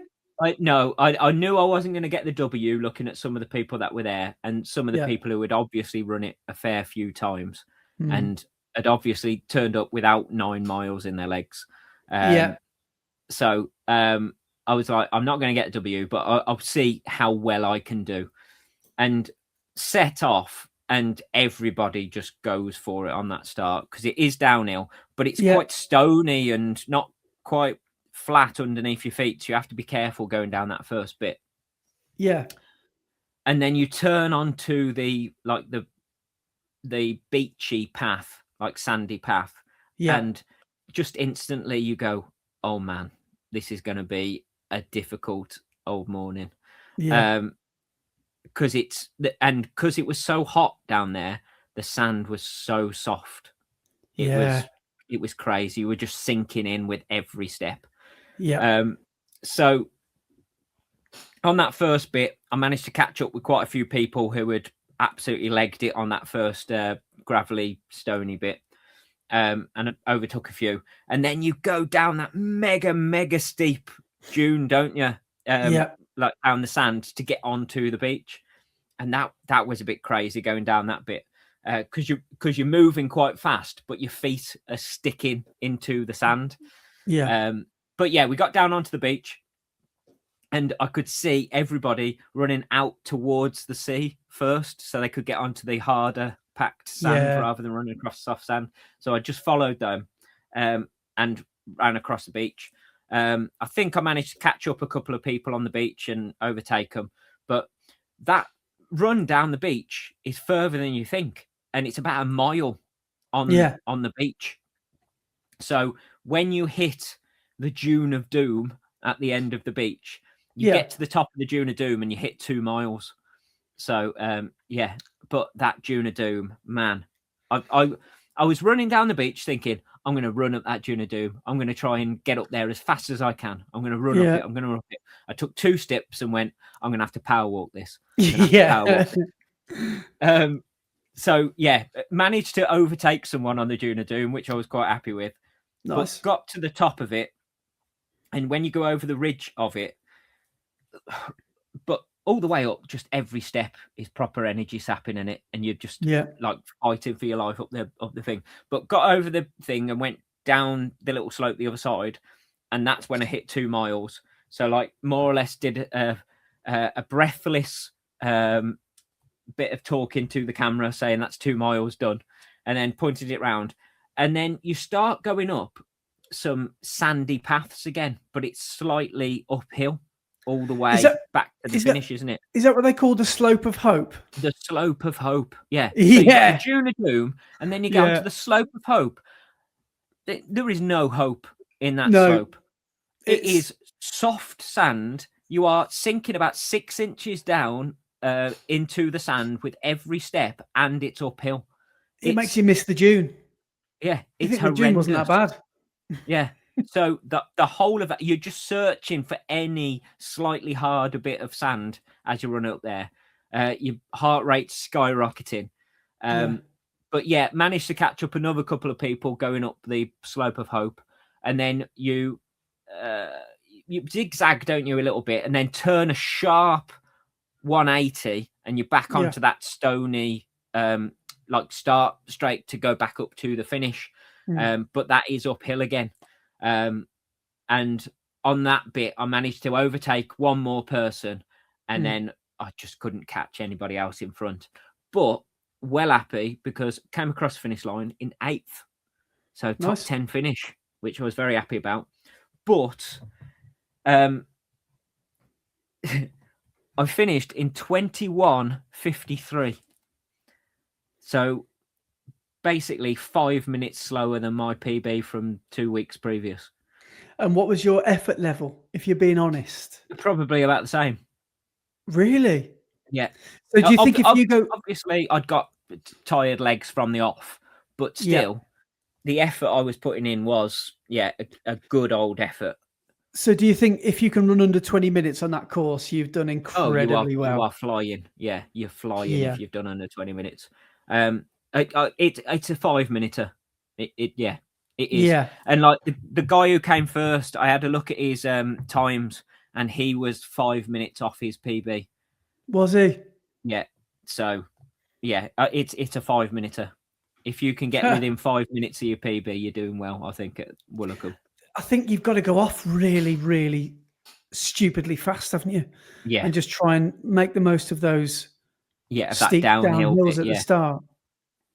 Yeah. I remember when I did it, I remember thinking that, this isn't... I remember just thinking up until the start of the June, this is fine. What's everyone moaning about? If anything, this is quite easy. And then the last third, bang. Yeah. But No, it was great fun, and I'm so glad to actually finally tick Woolacombe Dunes off. It is worth the hype, isn't it? It's definitely worth the hype, because it's a good, fun parkrun to do, and it is.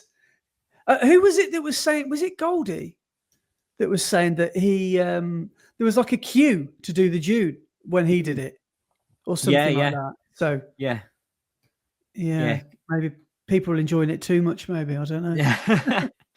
Because he said his idea of absolutely going for it at the start to then not lose so much time on the Dune sort of got scuppered, didn't it? Because he did it this week, just gone. This Saturday, just gone. Yeah. So hopefully, he had as much fun running it as I did. But it's mad. It is a tough old course. I can see why it's number 2 on the list of hardest parkruns. So I do not know what is it. Great Yarmouth, the hardest. I think they say it's Great Yarmouth because that's 100% on soft sand, I think. Yeah. So how that must feel, I do not know. That was the one where Kieran Deegan said he was being pursued by somebody with Tourette's. Yes. What'd you just call me, mate? What? Yeah. Thought someone was abusing him. Yeah. Yeah. Brilliant. Well, shall we? Do you mind if we tactically move on? Because I've got to go to my mum's for dinner. I've got about 25 minutes left. So, do you want to do Parkrun in the Red Line results from week 4, or do you want to do comments and emails first? Should we do comments and emails? Yeah, and then there is some drama, isn't there, of leaving everything till the last to the Yeah. So quickly, we only had a few comments, so I can get through them quite quickly. First one from last pod is from Charlotte Taylor, and she says, "I'm sorry, but this is the best pod ever." And then there's 2 cat emojis and a dog emoji. Yeah, we did spend a lot of time talking about. We did. Cats and dogs, yeah. Thanks. And then next one's from James Phillips, and he says, "Hi guys, another great podcast. Andy, listening to you talk about cleaning Daisy's paw and getting poo on your finger will get you ready for nappy changing." Yeah, that's a sad reality that I'm going to be faced with. Yeah, that last week was nothing. Yeah. And when it's fun green times ahead, as well, or yellow. Yeah. Mm-hmm. And then the last one is from old Baconator, Sammy B. And he says, "Cracked out a 2-hour treadmill run listening to this, so thanks for the support. Can you think of anything worse than running for 2 hours on a treadmill?" That is that's absolute dedication to the cause, that is. Yeah. Considering rather you than me, Sam. I mean, you're on holiday, Sam. What are you playing at? Why are you torturing yourself on holiday? in Egypt, and he spent 2 hours of his holiday staring at a wall. Listening to us, listen to our podcast. He would rather do that than be with family. Unbelievable. What does that say about you, the Baconator? Yeah, exactly. Go and live You've your life. You've got to get your running though. Fair play. That is good that he went and did his half marathon. Yeah, and there's even talk about us doing an away leg, isn't there? Oh yes. I think we're gonna go. I think we're gonna go down on Saturday to Parkrun. Yeah. We haven't really discussed it. We sort of said yes without thinking about logistics of it. We're gonna have to leave at about 4:30 or something stupid. Yeah, but we'll talk about that. Returning the feed. The Baconator did it. He was sick on the hard shoulder on the way up, so it's the least we can do. Yeah, maybe we can poo ourselves on the way there. I mean, we can do a Liliana Vindix Toth. We can have a little poon army on the way down, just to show us solidarity. So nice one, Sam, and well done for getting a big run in on your holiday. So, and thanks for listening as well. Yeah, nice one, dude. We've got a few emails to read, starting with one that we didn't read from a few days or weeks ago, which is from Conrad. Conrad's actually written in twice, and this is the first of the two. He said he's called it Conrad and the Crete Heat. Hi, Brett and Andy. This is a message of thanks to you both. I'm on my final day of a 10-day holiday in Crete with my lovely wife, Claire. We've come away without the kids to celebrate our 25th wedding anniversary. Oh, awesome. I'm also in the middle of marathon training for York. What I discovered very quickly on arrival is that Crete is very hot and very hilly. But never fear, there was a gym at our resort with treadmills. Bang on topic. Now, I hate treadmills with a passion, but needs must. I simply couldn't run 1,600 meter repeats in 30 degrees up mountains. It's been hard enough running an easy 10K at 6 a.m. out here. Unfortunately, the gym bared its teeth early on when on day 2, it was revealed that there was no aircon. Oh. It was about 8 million degrees. There was a lovely breeze coming through the open doors, but 3 treadmills had been positioned in a far corner of the gym, facing a concrete wall well out of reach of the... It doesn't say... It just left me hanging. It doesn't finish the sentence. Well out of reach of the... Probably view, I don't know, or the window. Draft. The draft, yeah. The only way I could get through my training is by putting in my earpods and listening to you guys. Sam and Conrad, you two sound like long-lost brothers here. I never run with earpods, but I found that without them, I simply couldn't complete my runs due to such discomfort mentally and physically in that hellish greenhouse. Thanks to you two jabbering on in my ears, I've managed to complete 73 miles in 10 days, including 2 interval sessions and a marathon pace session. A good amount of that has been done on the treadmill. You've been lifesavers. Cheers from Con. Here we go. Con's got in with one final jab here. P.S. Wendover Woods Park running the red line guy. It's a no from me. 16% age grade improvement. Well played, sir. But your final score is 0 points. That's Conrad. So he's even getting wound up in Crete about Parkrun or the red line. That's hilarious. And then I'll read his second one. He says, "Hi guys, I'm sorry. I keep writing in. Sorry about that, but I'm blaming you both for having such an entertaining podcast. The most recent one particularly got me. Reason 1. Darren Brown.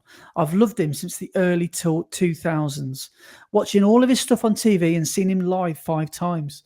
I read his book once and I learned how to memorize 20 random words and could recall them weeks later. That was a pretty good trick for a while. Reason 2, Brett, you opened the set at a wedding with 1,000 years. I first heard this being sung at our local village panto a couple of years ago, and then I listened to it a few months later just as the sun was setting and I was near the end of my first ever 100k race, London to Brighton. Being autistic, I can get rather obsessed with certain things. Currently, 1,000 years is one such obsession. Every single time I play it, it instantly reminds me of that late evening running near Brighton and of how much I love running. I've even decided it's actually a song about running. Listen carefully to the lyrics. Heart beats fast, one step closer. I will be brave. I have died every day. I've loved you for 1,000 years and I'll love you for 1,000 more. If that's not a song about running, then I don't know what is. My kids recently showed me how to look at how often a song has been played each month on Amazon Music. Last month, I listened to 1,000 Years 103 times. It was a slow month. Back in April, I topped 150. Anyway, thank you yet again for putting a smile on my face. I promise radio silence for a few weeks. Cheers, Con. Nice one, Conrad. Yeah, nice one, man. Right, next up is Elaine, and she says, this is about Parkrun in the Red Line. She says, hi, guys. Listening to your latest pod whilst walking the hounds as always. I had to email in to say I'm the opposite to the guy who's played the system. I scuppered myself with my best age grade being over 112% running with Big Mike at Mallard's Pike. I maybe should have got myself involved to compete for the wooden. I maybe should have got myself involved to compete for the wooden spoon. Big Mike, by the way, is her massive dog, who is faster than like Usain Bolt. Last year, I managed to PB solo in the very week before your challenge started, which I was very cross about. Interested to listen to marathon advice too, as I've entered my second marathon next year. And on my first, I did the typical thing of going off too fast. So lesson learned from that. Thanks for keeping me company whilst walking. Hope to catch you both soon. Elaine. Awesome. Nice one, Elaine. Yeah. I don't think Elaine even ran. I think Mike just dragged her along for that PB. No, I don't think Big Mike even cared whether Elaine was on 2 feet or being carried or dragged, or Big Mike just wanted to just get the 5K done. I think correct me if I'm wrong, Elaine, but I think her or their PB together is about 15:40 something. Yeah. That's madness, isn't it? But I mean, Elaine is no slouch. Oh, no. Elaine is, she's under 20, I think. Is she under 20 minutes now? Yeah, I think so. 5K? Yeah. And I hope she doesn't mind me saying this, but Elaine is, oh God, I'm on the spot now. Is Elaine a V50? V50, I think, yeah. Yeah. She's setting club records left, right, and centre. She's a Spa Strider, I believe, isn't she? Mm-hmm. So Elaine is a very, very good runner and also has a great YouTube channel as well. So go and have a look at Elaine's YouTube channel, which I don't offhand know the name of. I think it's just Elaine Sherwin, isn't it? Is it just Elaine Sherwin? Right, okay. I think so. Just type in Big Mike and see what comes up. Don't type that into the internet.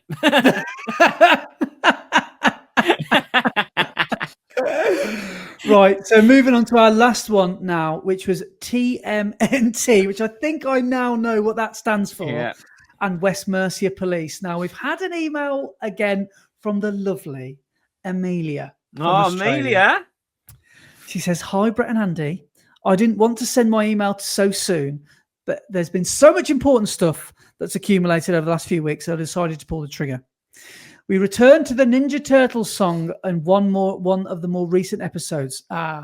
All is well in the world and the earth is healing. Andy, you better learn that TMNT song because OMG, congratulations to Laura and you.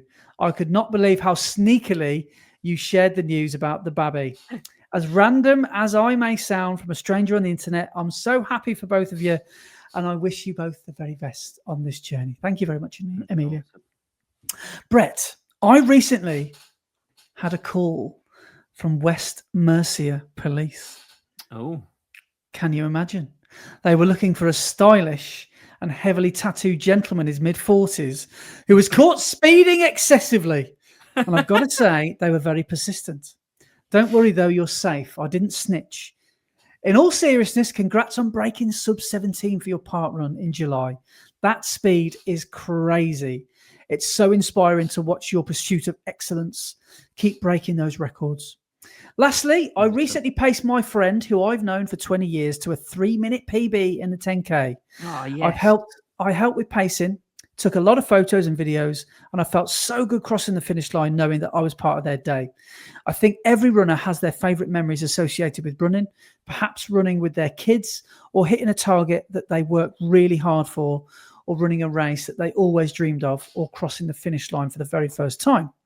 So, Brett and Andy, what are your favourite running memories? Take care, Amelia.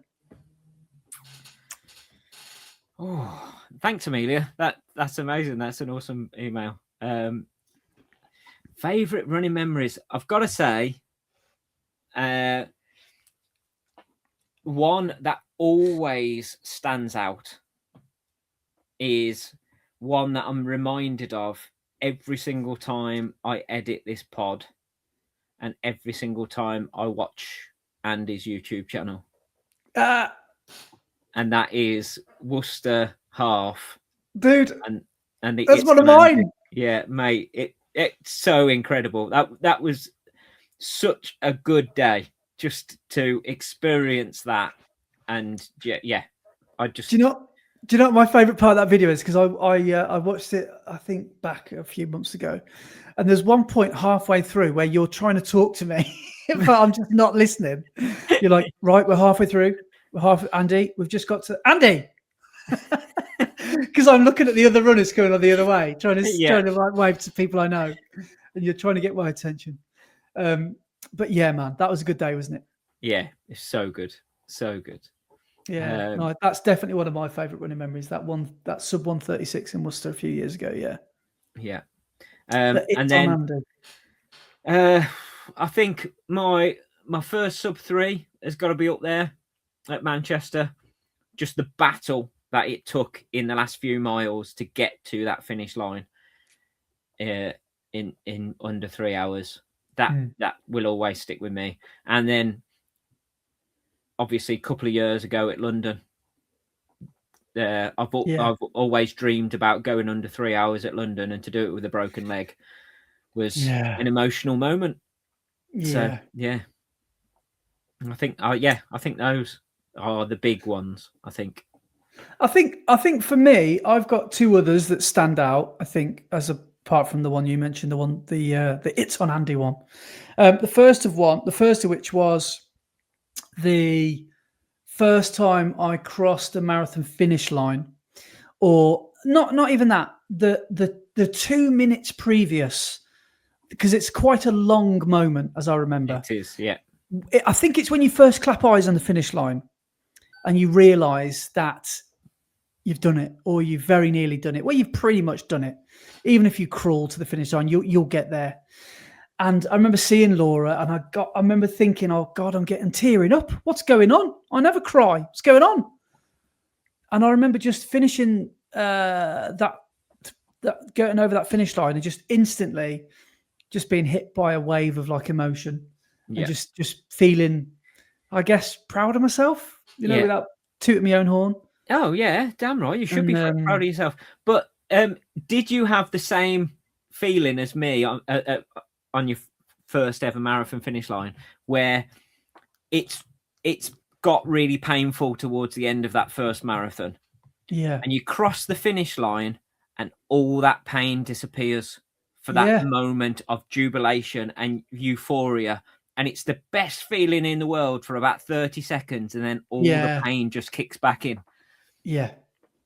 Yeah, I do remember that. I remember having my foil blanket wrapped around myself and feeling like, God, I must look like such a hot mess right now. Yes, I remember that very well. And my final one was not the end, but the start of when I did the River 7 challenge.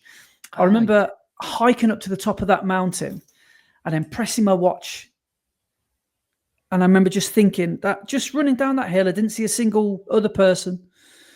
I remember that, just thinking, oh man, I just feel so free. Like, it was such a brilliant feel. I mean, within reason, so I had to be at work on Tuesday. but I just felt so free in that moment. I just thought, man, look where this sport has brought me to.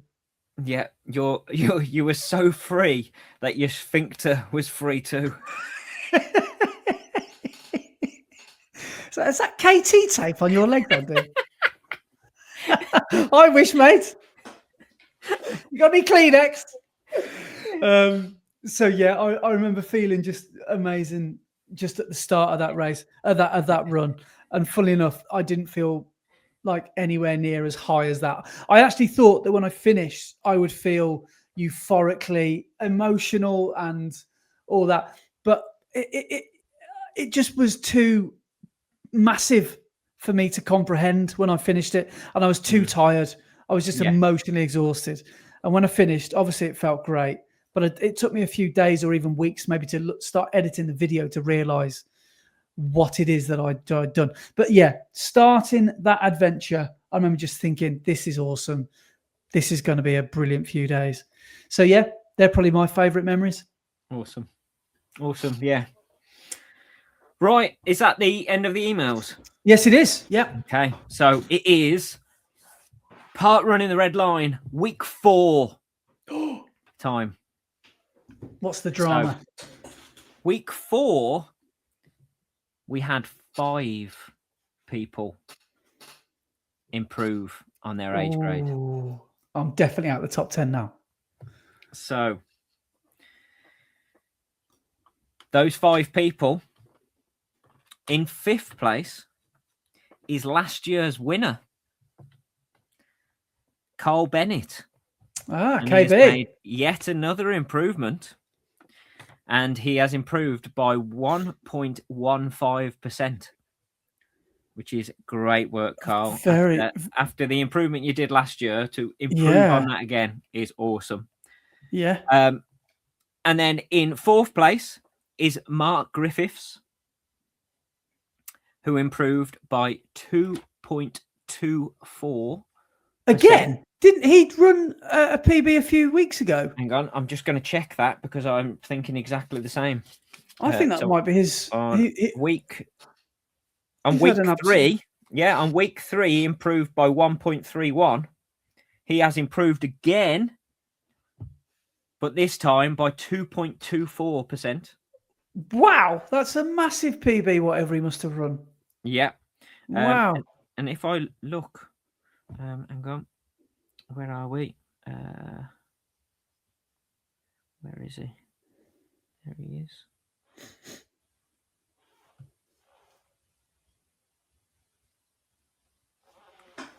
Yeah, he PB'd 3 weeks in a row. No. Wow. The hat trick. Yeah. Unbelievable performance. So incredible work. Someone else who is PBing like there's no tomorrow. PB'd on week 1. Didn't run week 2. PB'd week 3. And PB'd week 4. And is improved by 3.35%. Is Jordan Deere. Wow, that's incredible. Yeah. Then, in 2nd place, obviously didn't like being behind me on the leaderboard.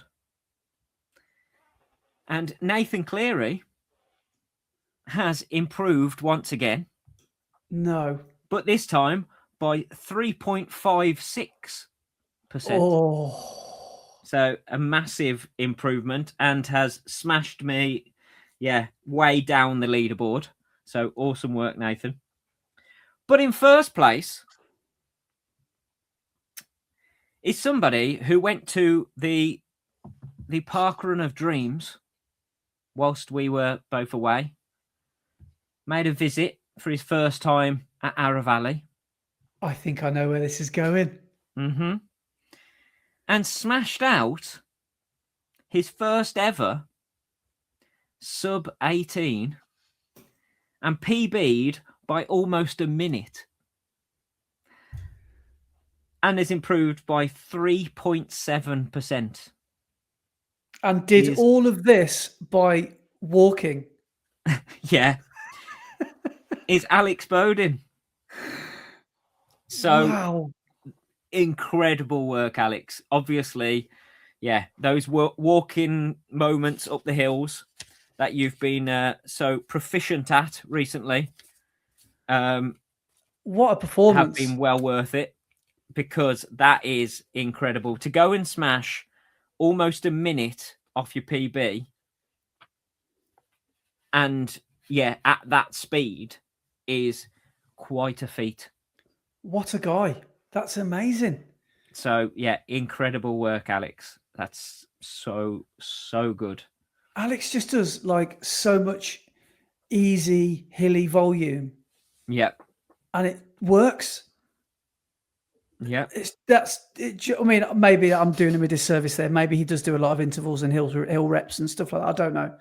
But I know he does a hell of a lot of hill training, a hell of a lot of hilly trails. Yeah. And when you translate that to the roads, wow, that's incredible. Yeah. So well done, Alex. That's amazing. Awesome. So is Alex the overall? Oh, go on. I won't spoil it. So we're going to go now to the leaderboard overall after week 4. Okay. So after week 4, and this is an impressive leaderboard now. Okay. So to be in 10th place, so to be on the leaderboard at all, you need to have improved by 1.46%. And that is Mike Lee in 10th with an improvement of 1.46%. In 9th place is the Baconator with 2.13% improvement. Wow. In 8th place is Mark Griffiths, who, has improved once again to take 8th place with 2.24%. In 7th is me. You're in 7th. I am. God. 2.79% improvement. Oh. In 6th is Anton Hardy with 2.88% improvement. In 5th is Mark Mystery Burton with 2.97% improvement. In 4th, didn't quite make the top 3 from his really good improvement over the weeks, PB in each week, is Jordan Deere with 3.35% improvement. In 3rd is Nathan Metcalf, who was our leader after last week. So our leader from last week has now gone down into 3rd, into the bronze medal position. Nathan Metcalf with 3.39%. In 2nd is Nathan Cleary with 3.56%. And walking into 1st place is Alex Bowden with 3.7% improvement. Do you know what he ran? Did he run like 1750 something? 1750 something, yeah. God. Well done, mate. That's absolutely insane. Yeah. Incredible. Yeah. It's mega impressive to just rock up to Ara Valley and just smash that out. Yeah. It is becoming the theatre of dreams, Ara Valley, isn't it? It really is. It is. Yeah, it really is. Good stuff. Yeah. Incredible work from everybody. So I will say, because I've been doing the admin this morning, I have already looked at week 5. And again, man, big numbers. Some of the performances, incredible. So this is exciting. Yeah. Oh, so yes. Have a look out on Instagram. I will be uploading, obviously, week 3s and week 4s leaderboards. I haven't got them out yet because I've been very busy trying to fix a bus and go and trade at a Volkswagen show. So unfortunately, apologies. They haven't gone up yet, but they will go up very, very, very soon. And we'll be back on it on Friday. So we'll be back up to speed and back on it. So, yeah. But this will be the last time you hear from us until the last time you do attempt number 6. So good luck to everyone that is racing. It is a race. Racing a 5K. Racing themselves. You're not racing yourself. You're racing everyone else. Try and beat as many people as you can. Yeah. Don't feel bad about it. Take some names on that finish straight. Yeah. Keep your elbow sharp. Line. Yeah. Yeah. Damn right. Yeah. But incredible work so far from everybody. It is mad that people proper put on their best performances during this challenge, and it brings out the best in people. It's incredible. So yeah, ace work, everybody. But last thing we need to do before we sign off is the Strava segment. Sounds a bit grumpy towards the end. Oh, okay. And then that was Victor Maguire. And then. Can you remember that? Was that? I know. I'm thinking of Bullseye. No, that's from. Yeah, you're thinking of In One. Yeah, and Bully's special prize. Speedboat. I was doing the drive-through lady from Dude, Where's My Car? I haven't seen it for a long time. Yeah. Yeah, so Strava segment. Our last week's leaders. In first place for distance was Chris Reynolds with 97.7 miles. Oh, nice one, Chris. You can tell autumn marathons are coming up soon, can't you? With the distance that side come out again. So awesome work, Chris. Second place is Adam Mays. He's back in the top 3 again with 90.1 miles. And in third is do you remember 21st night of Mahemba with 81.1 miles. So excellent. Awesome work, you three. Our top 3 with climbing. In first place was Denai Kuden with 11,624 foot of climbing. In second was Josh Hurtado with 9,621 foot. And third was Chris Reynolds with 5,932 foot of amazing climbing. And just to ring my own bell, I was 4th. That's what running in Devon does for you. What, in the elevation? Wollacombe Dunes. Yeah, I was 4th in the elevation. But we then have our ladies. And for our distance, first place was Chloe Hamard with 68.2 miles. Second, Rachel Watson with 62.2 miles. And third was Karen Farthing with 51.9 miles. And then for the climbing, in first place, Ash Spedding with 2,740 foot. Second, Karen Farthing with 2,234 foot. And just behind in third was Ross Hotston with 2,231 foot. Amazing. So, amazing work from everybody once again. And we will be back into our regular time scale with a Saturday release. Yeah. So we should be able to. We'll be coming in your ears for your Sunday long run. Yeah. Apologies for the last few weeks. I have been all over the place and lots of things going on, but hopefully that is all settling down now, and I should be able to, get them out at our regular time. Good stuff. Right. Well, I'm going to be mom's now, so I've got to go. She's making us. We're having chicken and leek. Yeah, chicken and leek pie. No. It's like she makes this chicken and leek with mustard. Ooh. With rice. I can't explain it. It's like, I don't know if your mom or dad does this, but like my mom just sort of like makes it up as she goes along, and she's like made up this dish, and then it's just stuck, and it's just something she's made forever. Wow. And is it like a risotto? Yeah, it's not far off that, but it's not like pudding rice or anything. It's proper normal rice. Yeah, and nice. She makes it. It's really nice. So I think she makes it because she knows I love it. So hopefully she'll make extra. I'll just smash it all. Yeah. So yeah, nice. Well, on that then, I hope you enjoy your dinner. Thank you. Wow. What time will you be eating it? Probably about 5:45, 6 o'clock. Oh, so it's Is that tea or dinner? Yeah, it's tea. It's technically tea time, isn't it? Yeah, because dinner time's lunch. Dinner time's lunch. Yeah. And if anybody disagrees, you're wrong. Because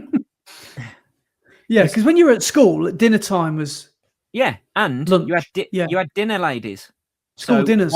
Why would dinner ladies be around at lunchtime if lunch wasn't dinner? Yeah, I agree with that.